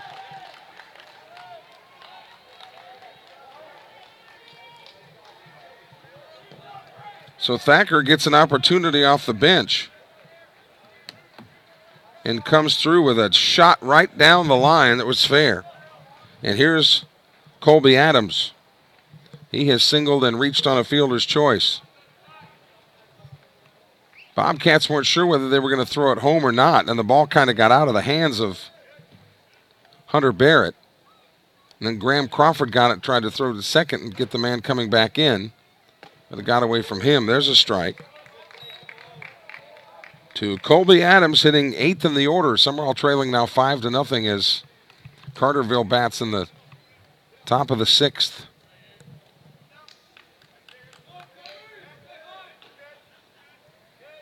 The 0-1, that's a nice one. That's in there. 0-2 now as the left-hander Stone Robinson settles in.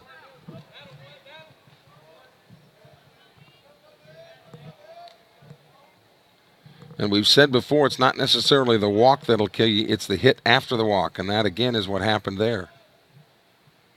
The 0-2 just got a piece of it as he taps it foul. Part of the perfect game tournament.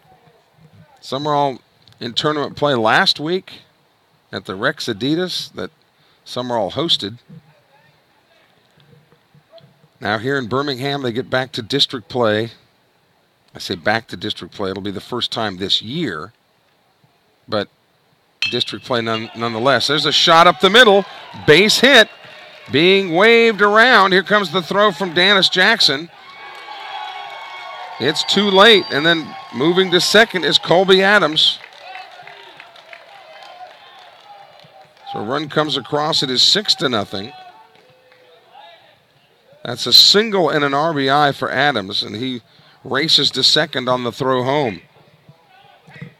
So Cohen Wilbanks, the designated hitter from the left side, comes up to bat.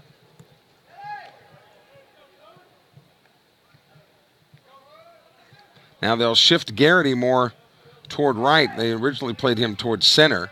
They're moving Jackson over toward right as well. So Javen Williams, kind of the Lone Ranger, having to field a lot of ground out there in left and in center as Jackson is pulled over toward right. Wilbanks has reached on a fielder's choice and flown to center. There's a strike on the corner. 1-1 now to Cohen Wilbanks with the leadoff hitter Josh Davis on deck. And he is a clubber. He is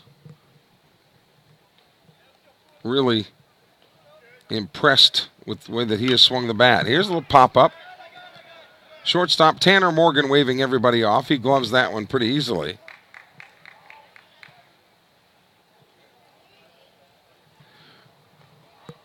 So there's one out with a runner at second, and that'll bring up the aforementioned Josh Davis. But in the meantime, Larry Knight will go to the mound. Wants to have a conversation with his young left-hander. Christy Martin finally checking in. What's up with Christy? Normally first one to the trigger, but not today. But she is checking in now from Folsom, Louisiana. And a pitching change taking place here.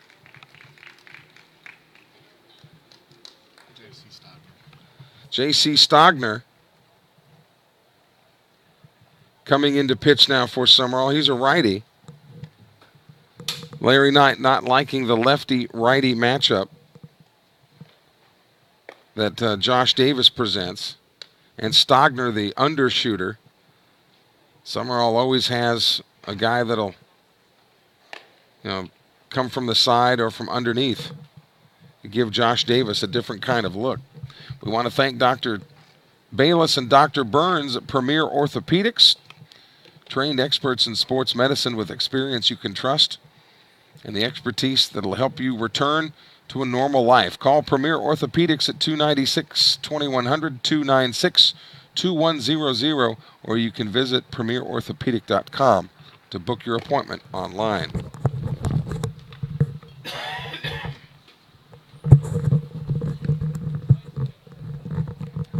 So J.C. Stogner getting some work, and more guys headed to the bullpen for Sumrall here. 6-0, Cartersville. It leads it. They've got a runner on second base with one out, and Stogner will have the task of getting out Josh Davis. A couple of singles, a couple of RBIs. He did fly out to Javen Williams to deep left field last time up.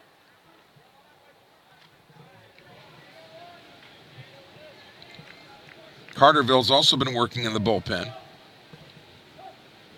So Stogner, the third of three Sumrall pitchers. Halen Sanford started, and then Stone Robinson got to work to a couple of hitters.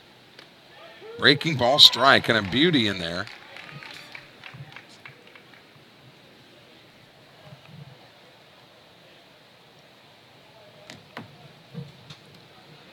Stogner looking in at Crawford. The 0-1. Just missed away. 1-1. Jordan Wilkie, the shortstop, is on deck. Hurricanes batting here in the top of the 6th inning. 2 in the second, 2 in the third, 2 more here in the 6th. Stogner, a junior.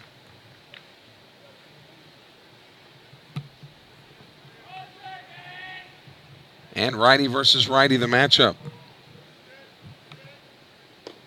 Low again. 3-1 to Davis. Jordan Wilkie, the shortstop, having an 0-for-3 night, but he's on deck. Next teams getting ready to play start to make their way single file into the Met here in Hoover. The 3-1 pitch. There's a strike. Breaking ball at the knees on the outside corner, a beauty. 3-2 now the count.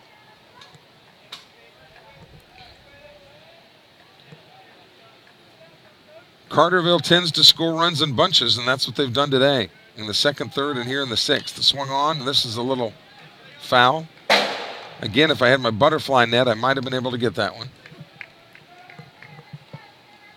You guys don't even know what a butterfly net is, do you? Like in science class, you had to get different types of butterflies. You had to go catch them and pin them to the board and take them to science class. Here's the 3-2 pitch. Another foul into the screen. So credit Davis for staying alive.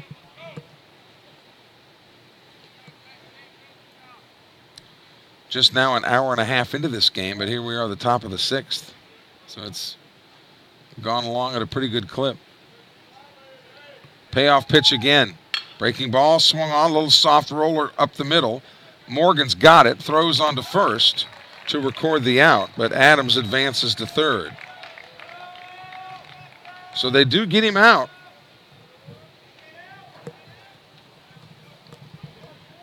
And Jordan Wilkie comes to the plate. A righty-righty matchup here.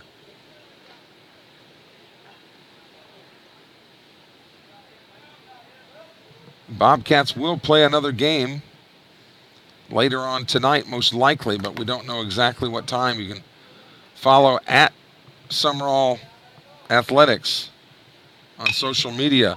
Swung on, high bounder to third. Barrett's got it. Throw over to first base, off the mark.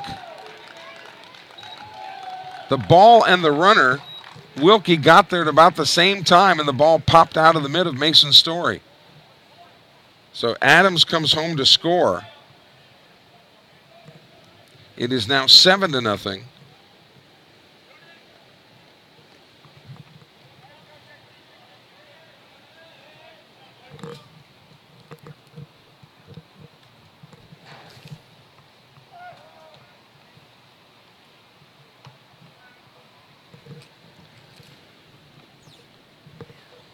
So it is ruled an error And that's the fourth one of the game that Sumrall has recorded. I'm not sure whether the official scorekeeper will call that on Barrett or on Story. But here's Mason Barnett. He takes a strike. And a count now 0-1 with Whelchel at first base. Breaking ball, strike two. So J.C. Stogner, the junior sidewinder, in here in the sixth inning.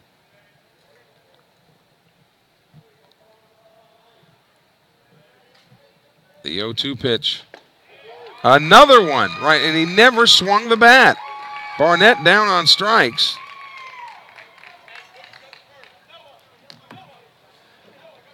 So that's three, but the Hurricanes come up with 3 runs on 2 hits. There was an error and a walk. So we go to the bottom of the sixth inning. Sumrall will have hitters 8, 9, and 1 come to the plate. And back out there again is Logan Martin. He is the starting pitcher in this game. And he's back out there to work another inning. I want to thank Lewis Norman, All Pro Realty, Diversified Forestry, Granbury Henderson Orthodontics for their support of Sumrall Baseball on the web. Seth Mitchell, when he comes to bat here in the bottom of the sixth inning, only his second at bat of the game. That's how efficient Logan Martin has been. Again, Logan Martin committed to Sewanee. Let me tell you something. You get a scholarship at Sewanee, not only are you smart, but big money to go to Sewanee, the University of the South. Chattanooga, overlooking the Tennessee River. Beautiful up there. And here's Seth now. Mitchell came into the series hitting .375 with a homer and a couple of RBIs. All Cats batting in the bottom of the sixth inning, trying to break through.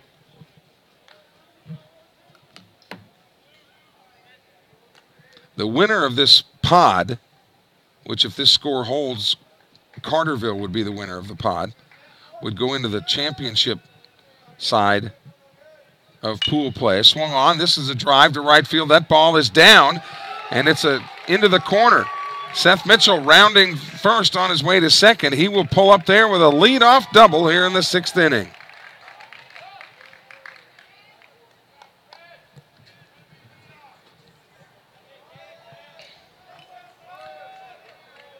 Then Bob Jones would be the 2 seed in this pod. Sumrall would be the 3 seed. And would be plugged into the consolation bracket. Now, Larry Knight coming to the home plate umpire. Hayden Barrett coming in now to run for Seth Mitchell. And Dennis Jackson bats 0 for 2 on the night with a couple of ground outs to short.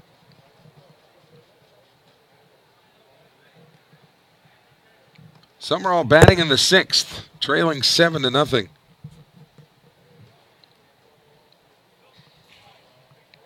Dennis leading the Sumrall team in batting average, .583.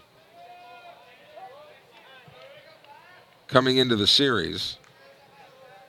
It'll dip just a little bit with an 0-2 night so far. Shows bunt. Says that he actually did attempt or offered at the bunt. So it's a strike. Coming in at first a little bit is Mason Barnett. He's in at the elbow at first base. Logan Martin has been terrific on the mound. Breaking ball, didn't break, and it hit Dennis Jackson.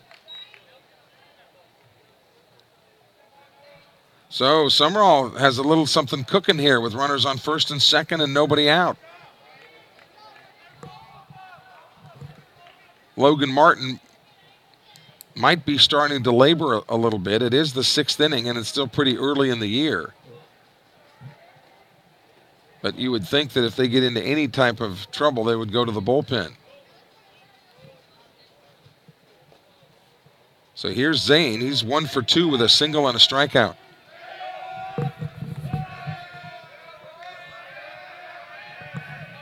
And I would not think, under other circumstances, I'd think he might be bunting. That's outside ball 1, but Sumrall down by 7.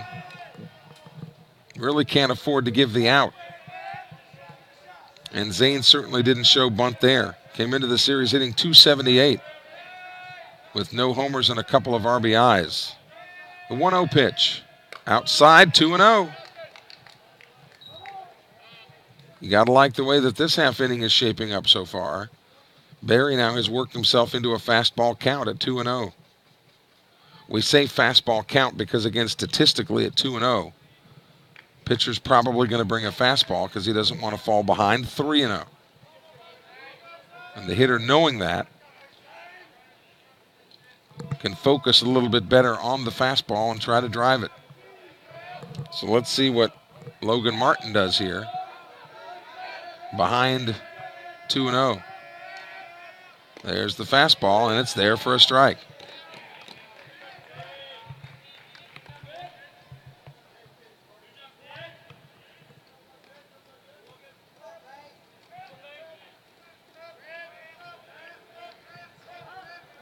The 2-1 pitch. Swung on. There's a shot to center field. That is a base hit. It's down. Bases are loaded now and nobody out. They'll cut that one off. Moving station to station and the bases are loaded. Zane Barry delivers his second single of the game.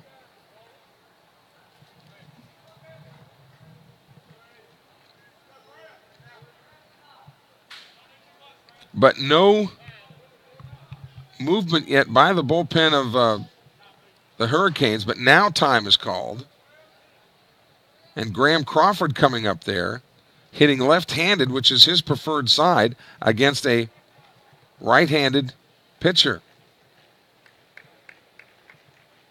And the pitching change is being invoked here. Looks like that's it for Logan Martin. From the 6:01, Hank and Melinda Lott saying, turn this one around, Bobcats. Looks like they're in the process of maybe doing that in this inning as Logan Martin is met with some handshakes and applause here by the Hurricane faithful, who only had to drive a couple of hours to get over here. But no indication yet as to who they're going to bring in.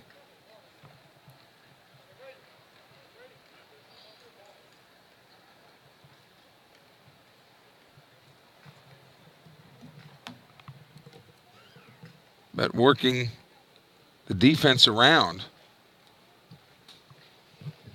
And now the lefty.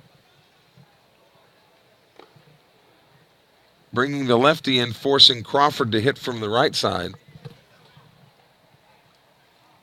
Ian Anaba, who started in left field, now comes into a pitch in relief.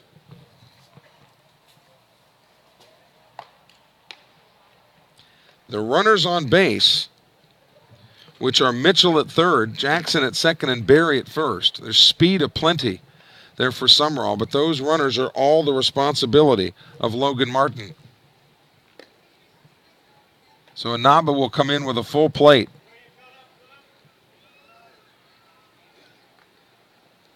And the Hurricanes will want him to try to clean the plate.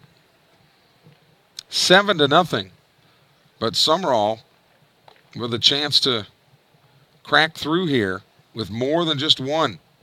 Bases are loaded and nobody out.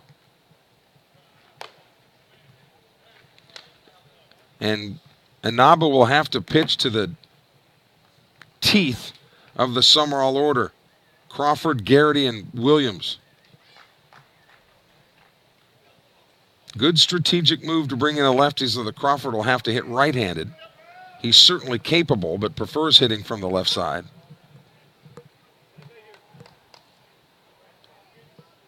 And then you face a sure enough left-handed hitter in Garrity. So then, per usual, Javen Williams would be in that 3 spot as it stands right now, hitting from the right side. So again, bases loaded.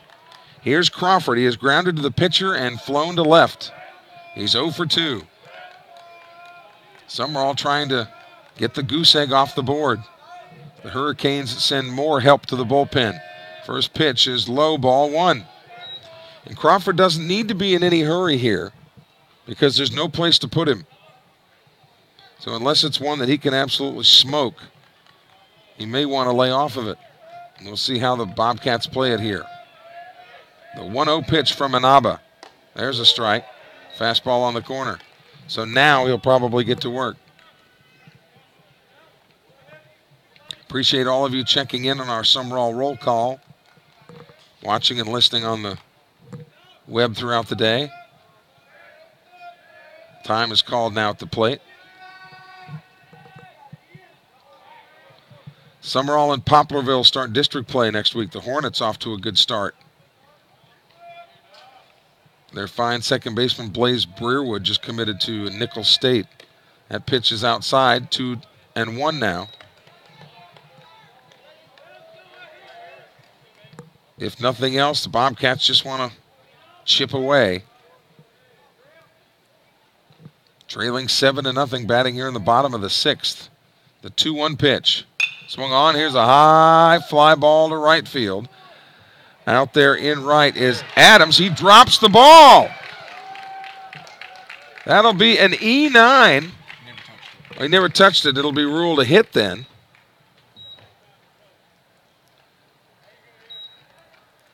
It looked like he was tracking it the whole way. Sully Clark will come in to run. So it's a 7-1 ball game. Crawford gets credit with an RBI.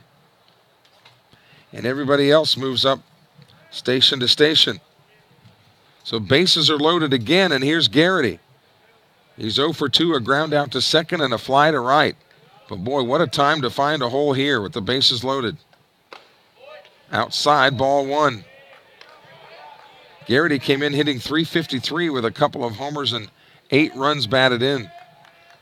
.335 down the lines here. .375 in the power alleys. Low, 2-0 now to Garrity. There's no place to put him.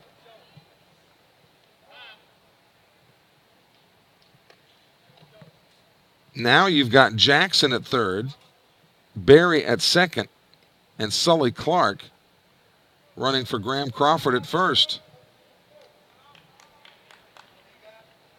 Got some serious miles per hour on the bases here for Sumrall.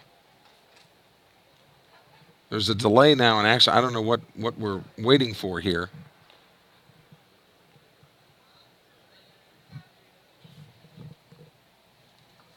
Waiting for Garrity to get into the batter's box. Now the umpire says, let's get to work.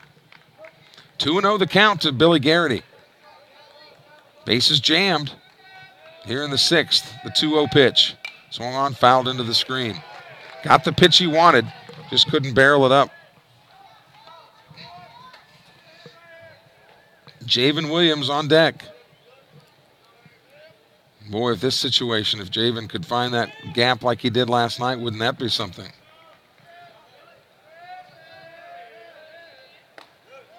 Missed inside. 3-1 now to Garrity. The easiest RBI in baseball is the bases loaded walk. But he'd rather get something he can drive. He's a competitor for sure. The 3-1. There's a strike at the knees. All right, now the count fills. Pitcher versus hitter here. Ian Inaba, the left-handed reliever, on for Logan Martin here in the bottom of the 6th inning. Sumrall making noise. Swung on and just tapped foul. Count stays full at 3-2. A walk is as good as a hit. But Billy Garrity would be insulted by that notion. He wants to smash one. Count is full. Bases are loaded. Anaba kicks and delivers. Swung on, fouled again. So Garrity doing his job, staying alive. One thing about Garrity is you don't have to worry about him bunting. Not that this certainly is not a bunting situation anyway, but I'm just saying. 3-2 pitch. Inside, ball 4. It's another Sumrall run.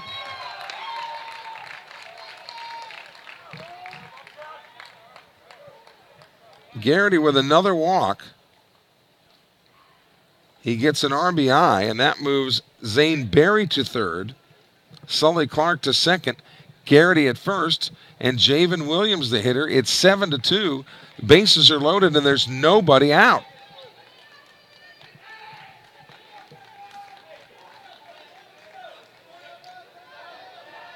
So, Bobcats trying to stir things up here in the bottom of the 6th. First pitch to Javen is swung on and fouled out of play. Javen struck out in the 2nd inning, swinging, but then singled in the 4th.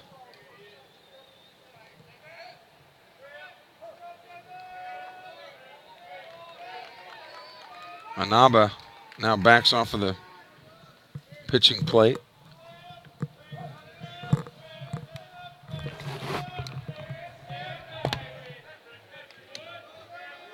The 0-1 pitch. Outside and high, 1-1. So with each subsequent batter that Sumrall sends to the plate, a walk is a run.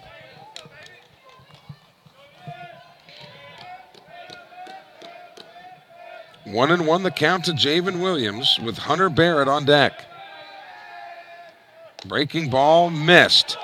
2-1, and boy, did they want that call.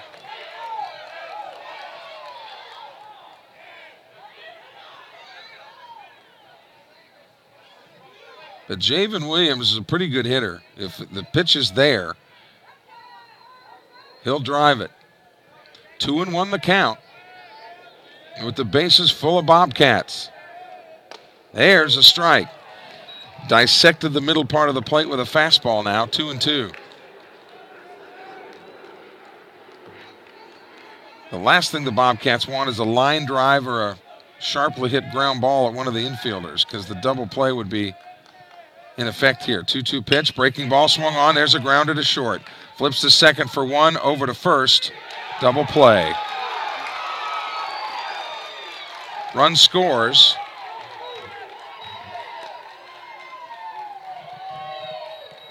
Sully Clark moves to third, but Garrity is erased at second for the first out. And then Williams over at first for the second out. So 2 away with a runner at third. And here's Hunter Barrett now. But Sumrall has come up with 3 runs here in the bottom of the 6th inning. Anaba's first pitch is inside, ball 1. Barrett with a couple of ground outs to third and to second. To shortstop and to second. The 1-0 pitch, strike. So Sully Clark, even if the Cats can get Sully Clark home here with 2 outs, a 4-run inning is pretty good. 1-1 pitch. Strike 2. So now Barrett will have to defend. Behind in the count now, 1-2. Anaba's pitch tried to overthrow that one and put it in the dirt. 2 balls, 2 strikes, 2 outs. Sumrall batting in the bottom of the 6th, trailing Cartersville 7-3. But again, looking to get Sully Clark home. Anaba kicks and delivers.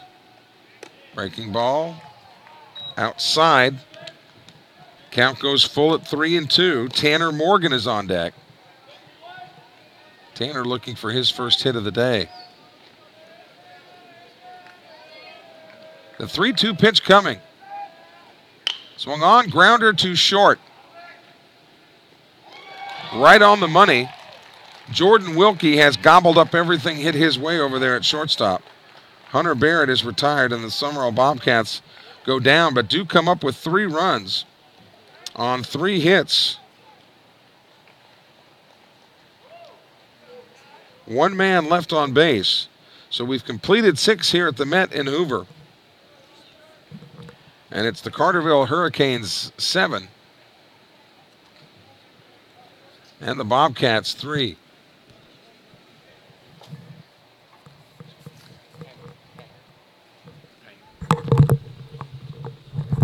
Payne Phillips on in relief now for Sumrall.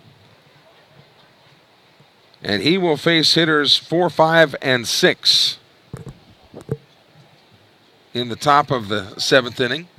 I want to thank Bellevue Specialty Eye Care for their sponsorship of Sumrall Baseball. Sonic Restaurants, Magnolia State Bank. All these businesses making it possible for us to bring you these games in high definition. So even when you can't be here in Birmingham or Hoover, you can be with us. Sully Clark stays in the game at third base.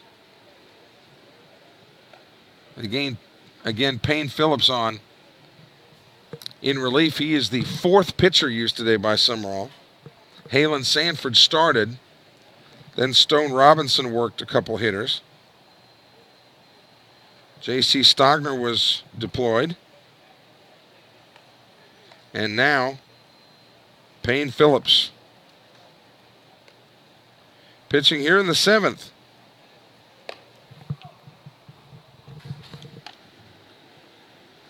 The senior righty, whose little brother Marshall Phillips, also in a Sumrall uniform.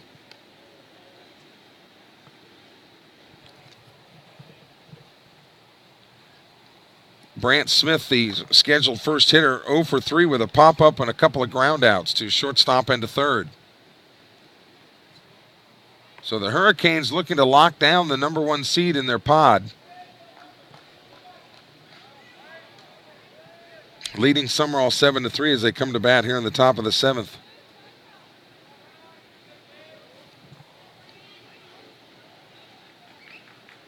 Payne Phillips, even with the bases empty, will go from the stretch. That's getting to be more the thing now.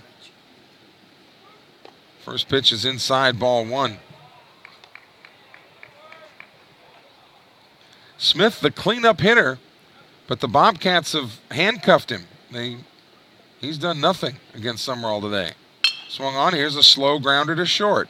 Tanner Morgan has it, throw to first, and very quickly there's 1 away. So the Bobcats shut down Brandt Smith. He finishes 0 for 4.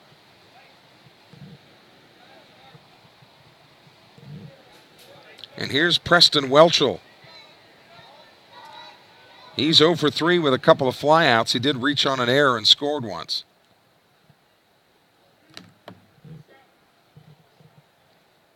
Not even at the 2-hour mark yet in this game as we're under the lights here at the Met.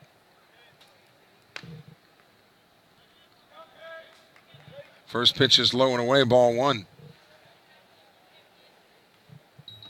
Spring break next week for the kids in Lamar County. Swung on, here's a drive to right field, ball well hit. Garrity cannot catch it. That ball will roll all the way to the wall. Rounding second, heading his way to third is Preston Whelchel. He will be there with a stand-up triple with 1 away.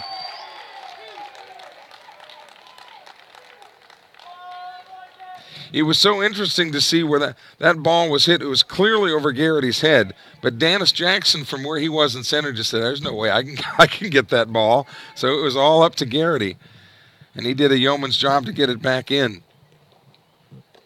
So J.R. Martin now comes to bat. Well, J.R. Martin was the scheduled hitter. He's being lifted here for a pinch hitter.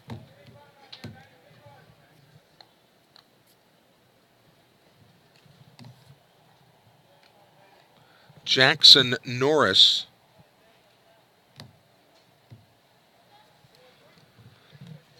offers a left-handed bat against the right-handed pitching Payne Phillips. The Rawl Cats will pull the infield in here now to try to cut down the run at the plate. First pitch is a strike on the inside corner. Boy, Whelchel smoked that ball, and immediately Garrity knew that he was in trouble.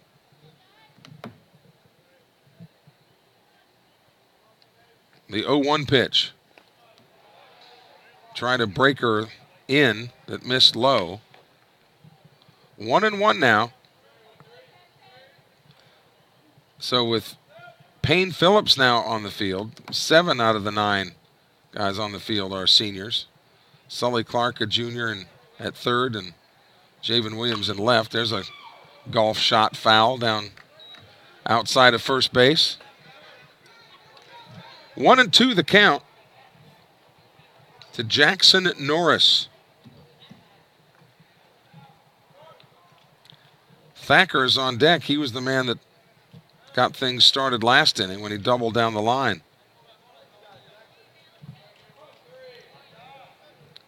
But Thacker's being lifted in Inaba now as the relief pitcher has come back in the game in that spot. Outside, 2-2 now. Hurricanes batting in the top of the 7th inning, leading Sumrall 7-3. And looking for more here with 1 out and a runner at third base.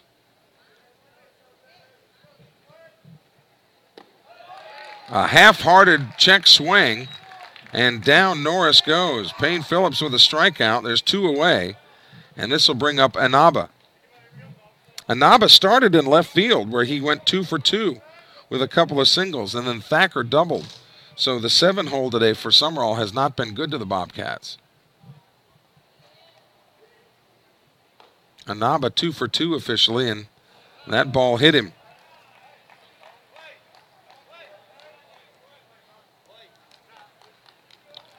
So runners at the corners, and Colby Adams will come to bat. Adams has a couple of singles. Check that one single. He did reach on an error. He's credited with an RBI as well. That was last inning. Runners at the corners, 2 away. Looking ahead to the Sumrall 7th, it'll be Morgan, Story, and Mitchell, the scheduled hitters.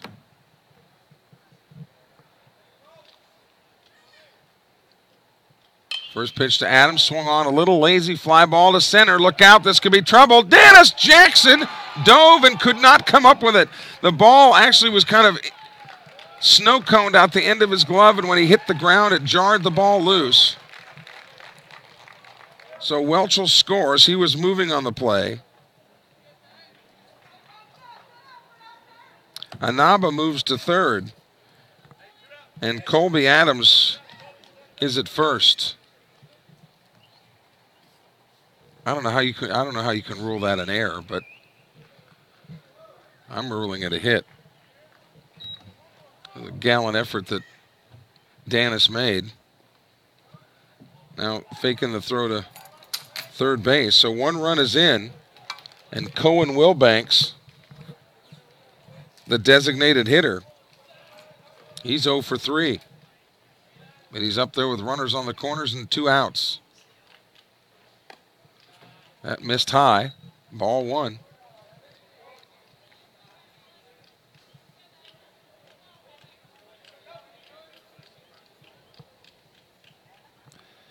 They play him to pull slightly with Jackson shading over toward right. High, ball 2. Wilbanks ahead in the count, and should he reach, then Josh Davis would come up to bat. They're not going to pinch hit for him. That guy is a stroker. 2-0 pitch coming, and that hit him. That's the second hit batsman in the inning, and it will load the bases.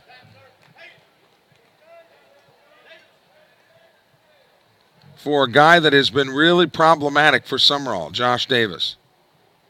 Couple of RBIs, a couple of singles. Every play hit to him at second base he has made.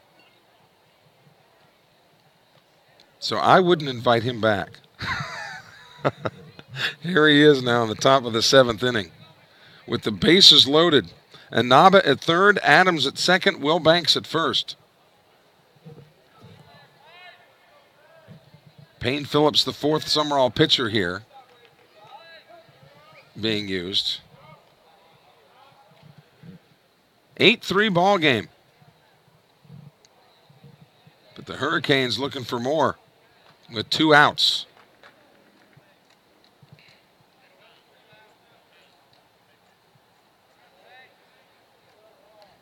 Now Phillips takes his foot off of the rubber. Now we're ready to get back to work. Game right at 2 hours old now. First pitch outside, ball 1. No place to put Josh Davis, but you see by Phillips offering a breaking ball with the first pitch, they don't want to give him anything too meaty here. Jordan Wilkie really has not hurt Sumrall, but Davis has. Wilkie's on deck. The 1-0 pitch. Outside and low, 2-0. So now Davis has worked himself into a fastball count at 2-0.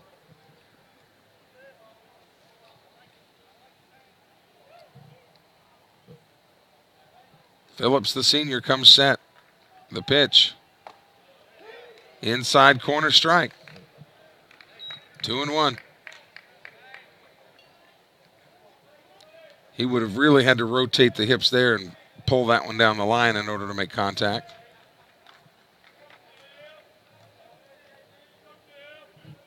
The number 1 man in the order. High and away. 3-1 now.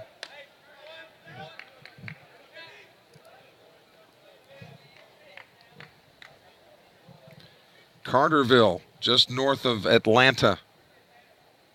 A 4A school in Georgia, very similar to Sumrall being a 4A in Mississippi. The 3-1 pitch, swung on, fouled into the net.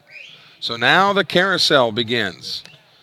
With 3 balls, 2 strikes, and 2 outs, as soon as Phillips breaks the plane and commits to the plate, everybody will be off to the races. 8-3 Cartersville. They've scored in every inning except the 1st, the 4th, and the 5th.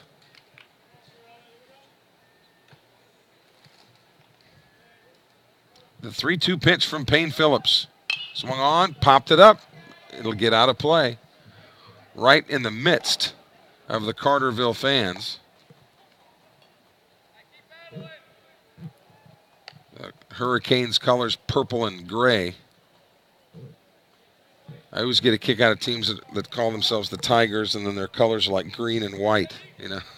Things that don't necessarily make sense in the grand scheme of things. 3-2 the count. Phillips comes set again. And another foul. So we got a battle going here between Davis and Phillips.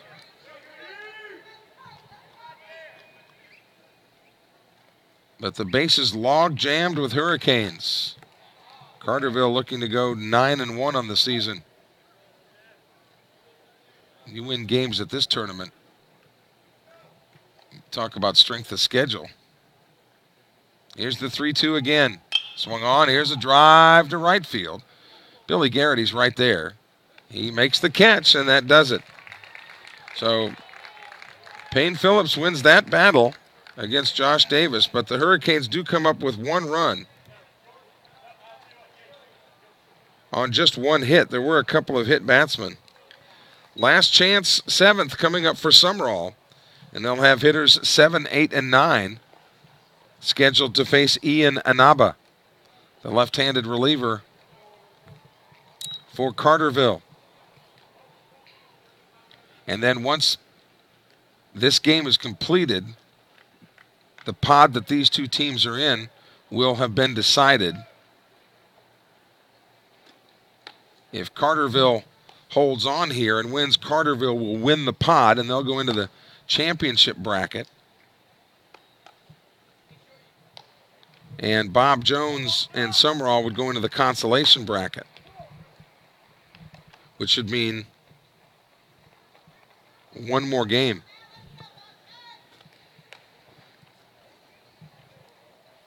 But you can follow Bobcat Baseball at Sumrall Athletics on both Facebook and Twitter, and we'll let you know when to expect us back on the air. Maybe a little bit later on tonight, say 8:30 or so. So here's Tanner Morgan. He struck out a couple of times. Let's see if he can't break the skid here and get Sumrall started in the bottom of the 7th. Tanner came into the series hitting .211 with a homer and a couple of RBIs.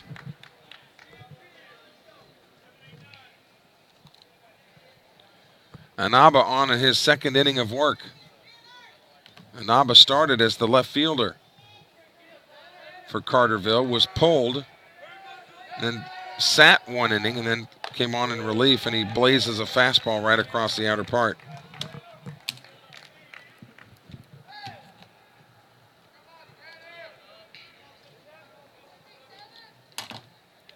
The 0-1 pitch.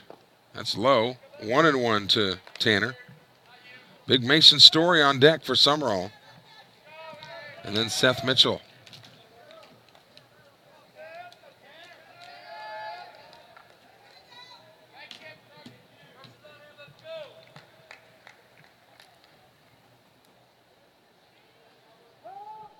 Now time is called at the plate. Inaba started his windup, but Morgan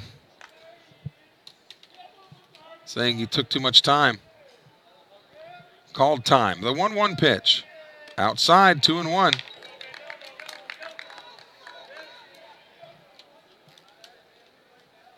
Eight-3 ball game. Cartersville leading it. But now Tanner Morgan ahead in the count, 3-1.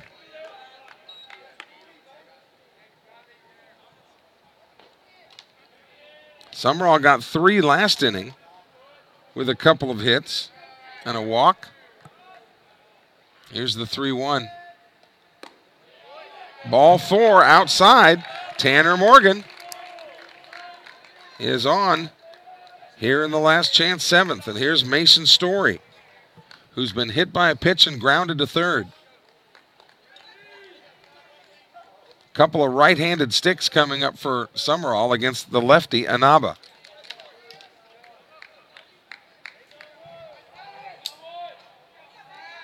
So Mason officially 0 for 1. Swing and a miss at a pitch that might have been outside. Story has a home run to his credit this year. Nearly had 2 in the same game. The 0-1. I'm not sure that he even came set there. And you heard some of the fans yelling balk. But it was a ball, 1-1 to Mason Story, the first baseman for Sumrall. Throw over to first. And I'm not sure why you would do that. Sumrall's not going to be greedy at all. Trailing 5 runs. They don't want to make any base running miscues that would cost them a precious out. The 1-1 pitch. Lifted foul down the right field line, and that'll get out of play. So 1-2 to Mason Story, the senior first baseman for Sumrall. Things starting to cool down now, but we've got a bird's eye view right here behind home plate. Best seat in the house. The 1-2 offering. Outside, 2-2. Bobcats will take base runners any way they can get them.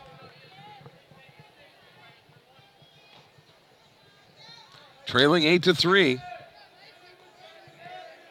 New math or old, they've got to get 5 just to send this to another inning. And again, I'm not sure why Inaba is throwing over to first base, because Morgan is not even off that far.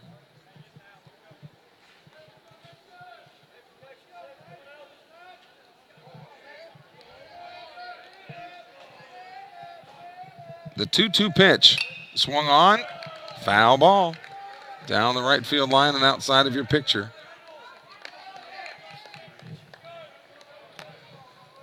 So Mason Story battling here with a 2-2 count.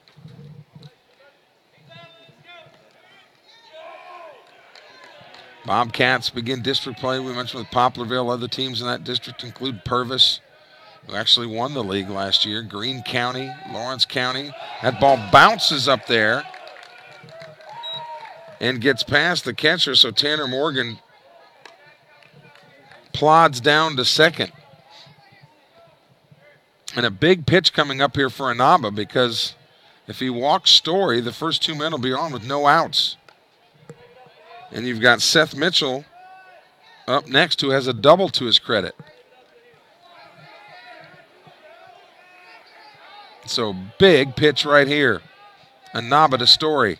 Ball 4, he bounced it up there again. 2 consecutive walks.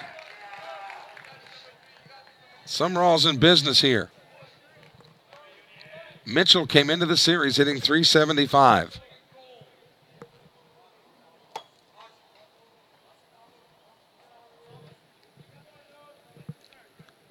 And now time is called. They'll head out to the mound wanting to talk to Inaba here, because remember, he's left-handed. You've got Mitchell for Sumrall. He's a right-handed stick. So is Dennis Jackson. So is Zane Berry.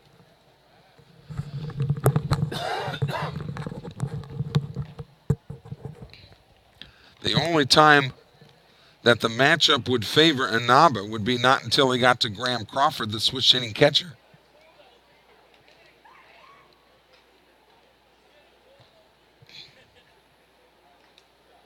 So in a game that started out very quickly, the last couple of innings have been funeralic. But a lot of strategy, a lot of substitutions, a lot of things happening. So Seth Mitchell, a 1-for-2 night with a double and a run scored. He's up there with a chance to do some damage here in the 7th. Sumrall trailing 8-3.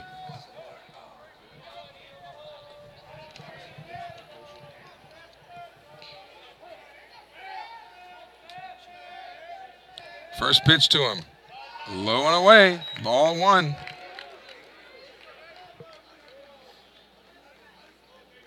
The Hurricanes have got some guys working in the pen. Of course, from our vantage point here, we can't see exactly who it is. Bullpen is down in the right field corner. That pitch is low, 2-0.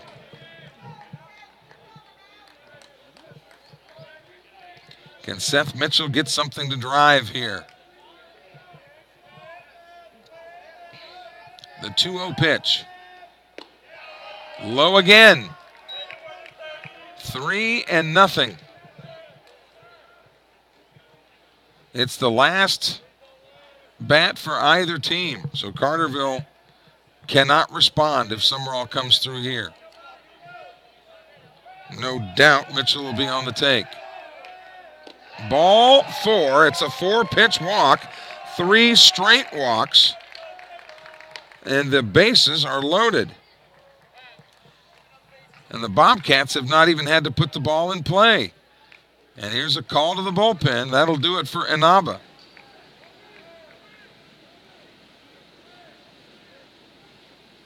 Inaba has had enough.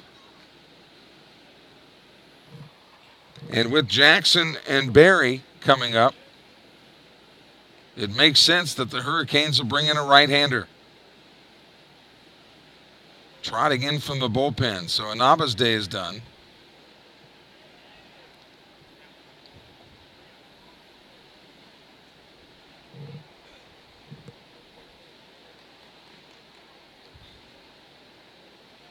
Sumrall making it interesting here in the 7th inning.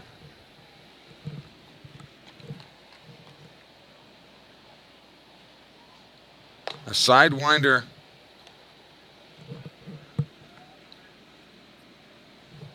for the Hurricanes. Gage Morris is the third pitcher. None of the runners are his responsibility. Those are all Inaba's doing.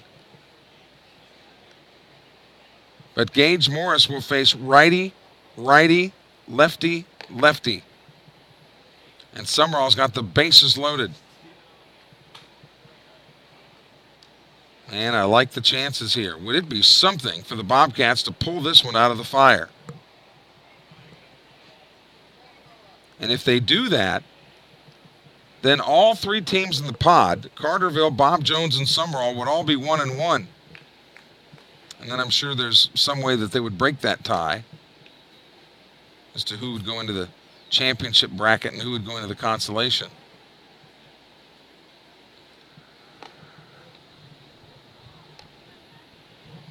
But Gage Morris, the sidewinder of Carterville, comes in and he'll face Dennis Jackson to start with. DJ has grounded to short twice, been hit by a pitch, but when he got hit by a pitch, he wound up scoring.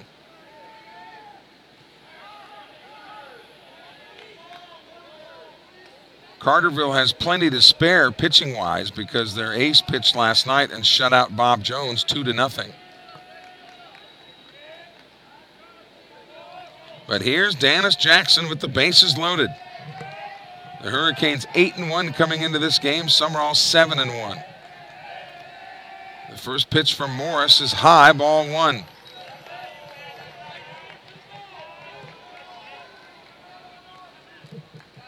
Umpire earlier in the game was a little bit looser with the strike zone. It seems to have tightened up as the day has gone on. The 1-0 pitch. Swung on, a little flare out toward left field. Coming in and going out is the shortstop, and he'll put it away. Jordan Wilkie makes the catch.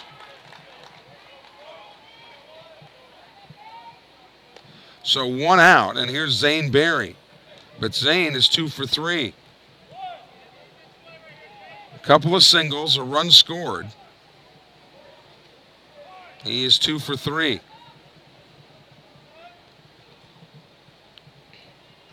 And then you got a couple of left-handed clubbers coming up in Crawford and Garrity.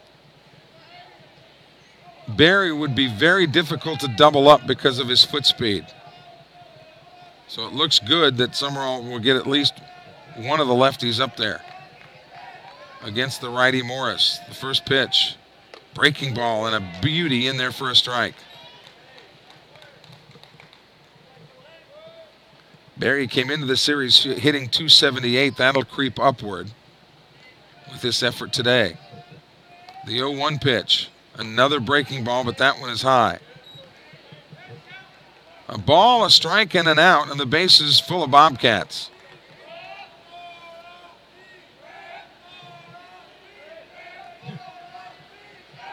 Zane Berry, the senior second baseman, looks at a breaking ball, and that one is right on the corner.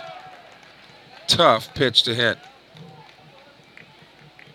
1-2 now as Gage Morris trying to squelch any uprising here by the Bobcats in the 7th. The 1-2 pitch. Swing and a miss. He got him on strikes. So 2 away, and it's up to Crawford. He's 1 for 3 with a single and an RBI. Crawford came in hitting .316.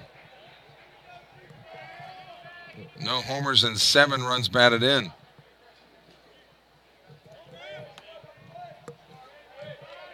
Morgan at third. Barrett at second running for Story. And Seth Mitchell at first. There's a strike. Crawford, the catcher for Sumrall, headed to Pearl River next year, where he switches the Bobcat uniform for a Wildcat uniform. There's a drive, but fouled out of play. So advantage Gage Morris. He's ahead in the count, 0-2. Should Crawford find his way on, then Sumrall's leading home run hitter, Billy Garrity, would come up.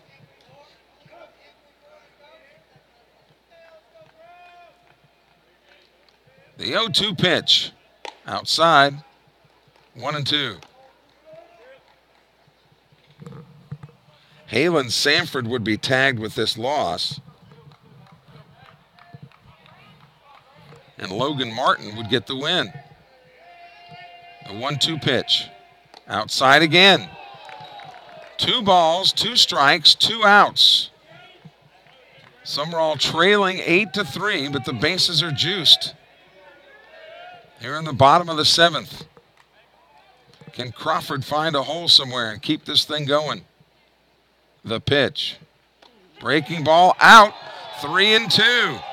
So now the carousel will begin. The runners will be off with the pitch.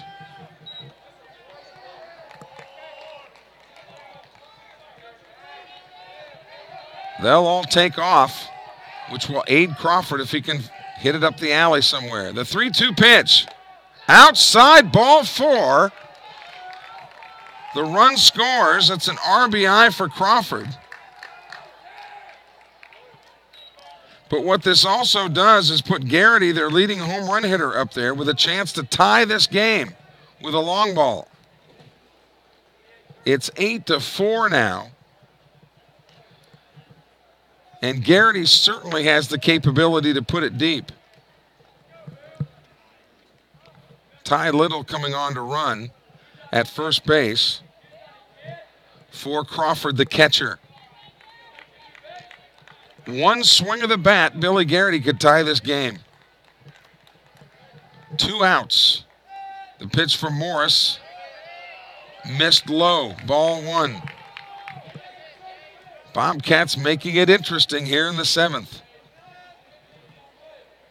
Now,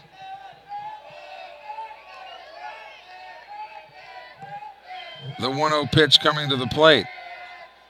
Too high, 2-0 to Garrity. Marshall Phillips is at third.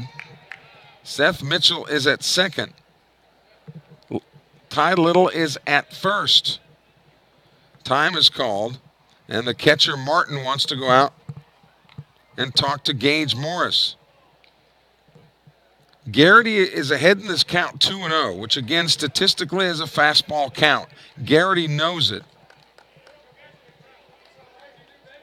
And if Morris makes a mistake to Garrity, this game will be tied. And that is exactly, I'm sure, what Martin was telling his pitcher Morris. The 2-0 pitch. Strike on the corner. Garrity laid off of it.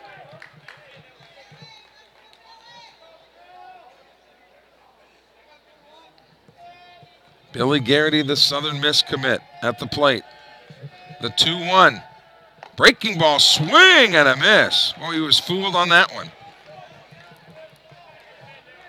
So now deuce is wild. 2 balls, 2 strikes, 2 outs. And all kinds of bases loaded here.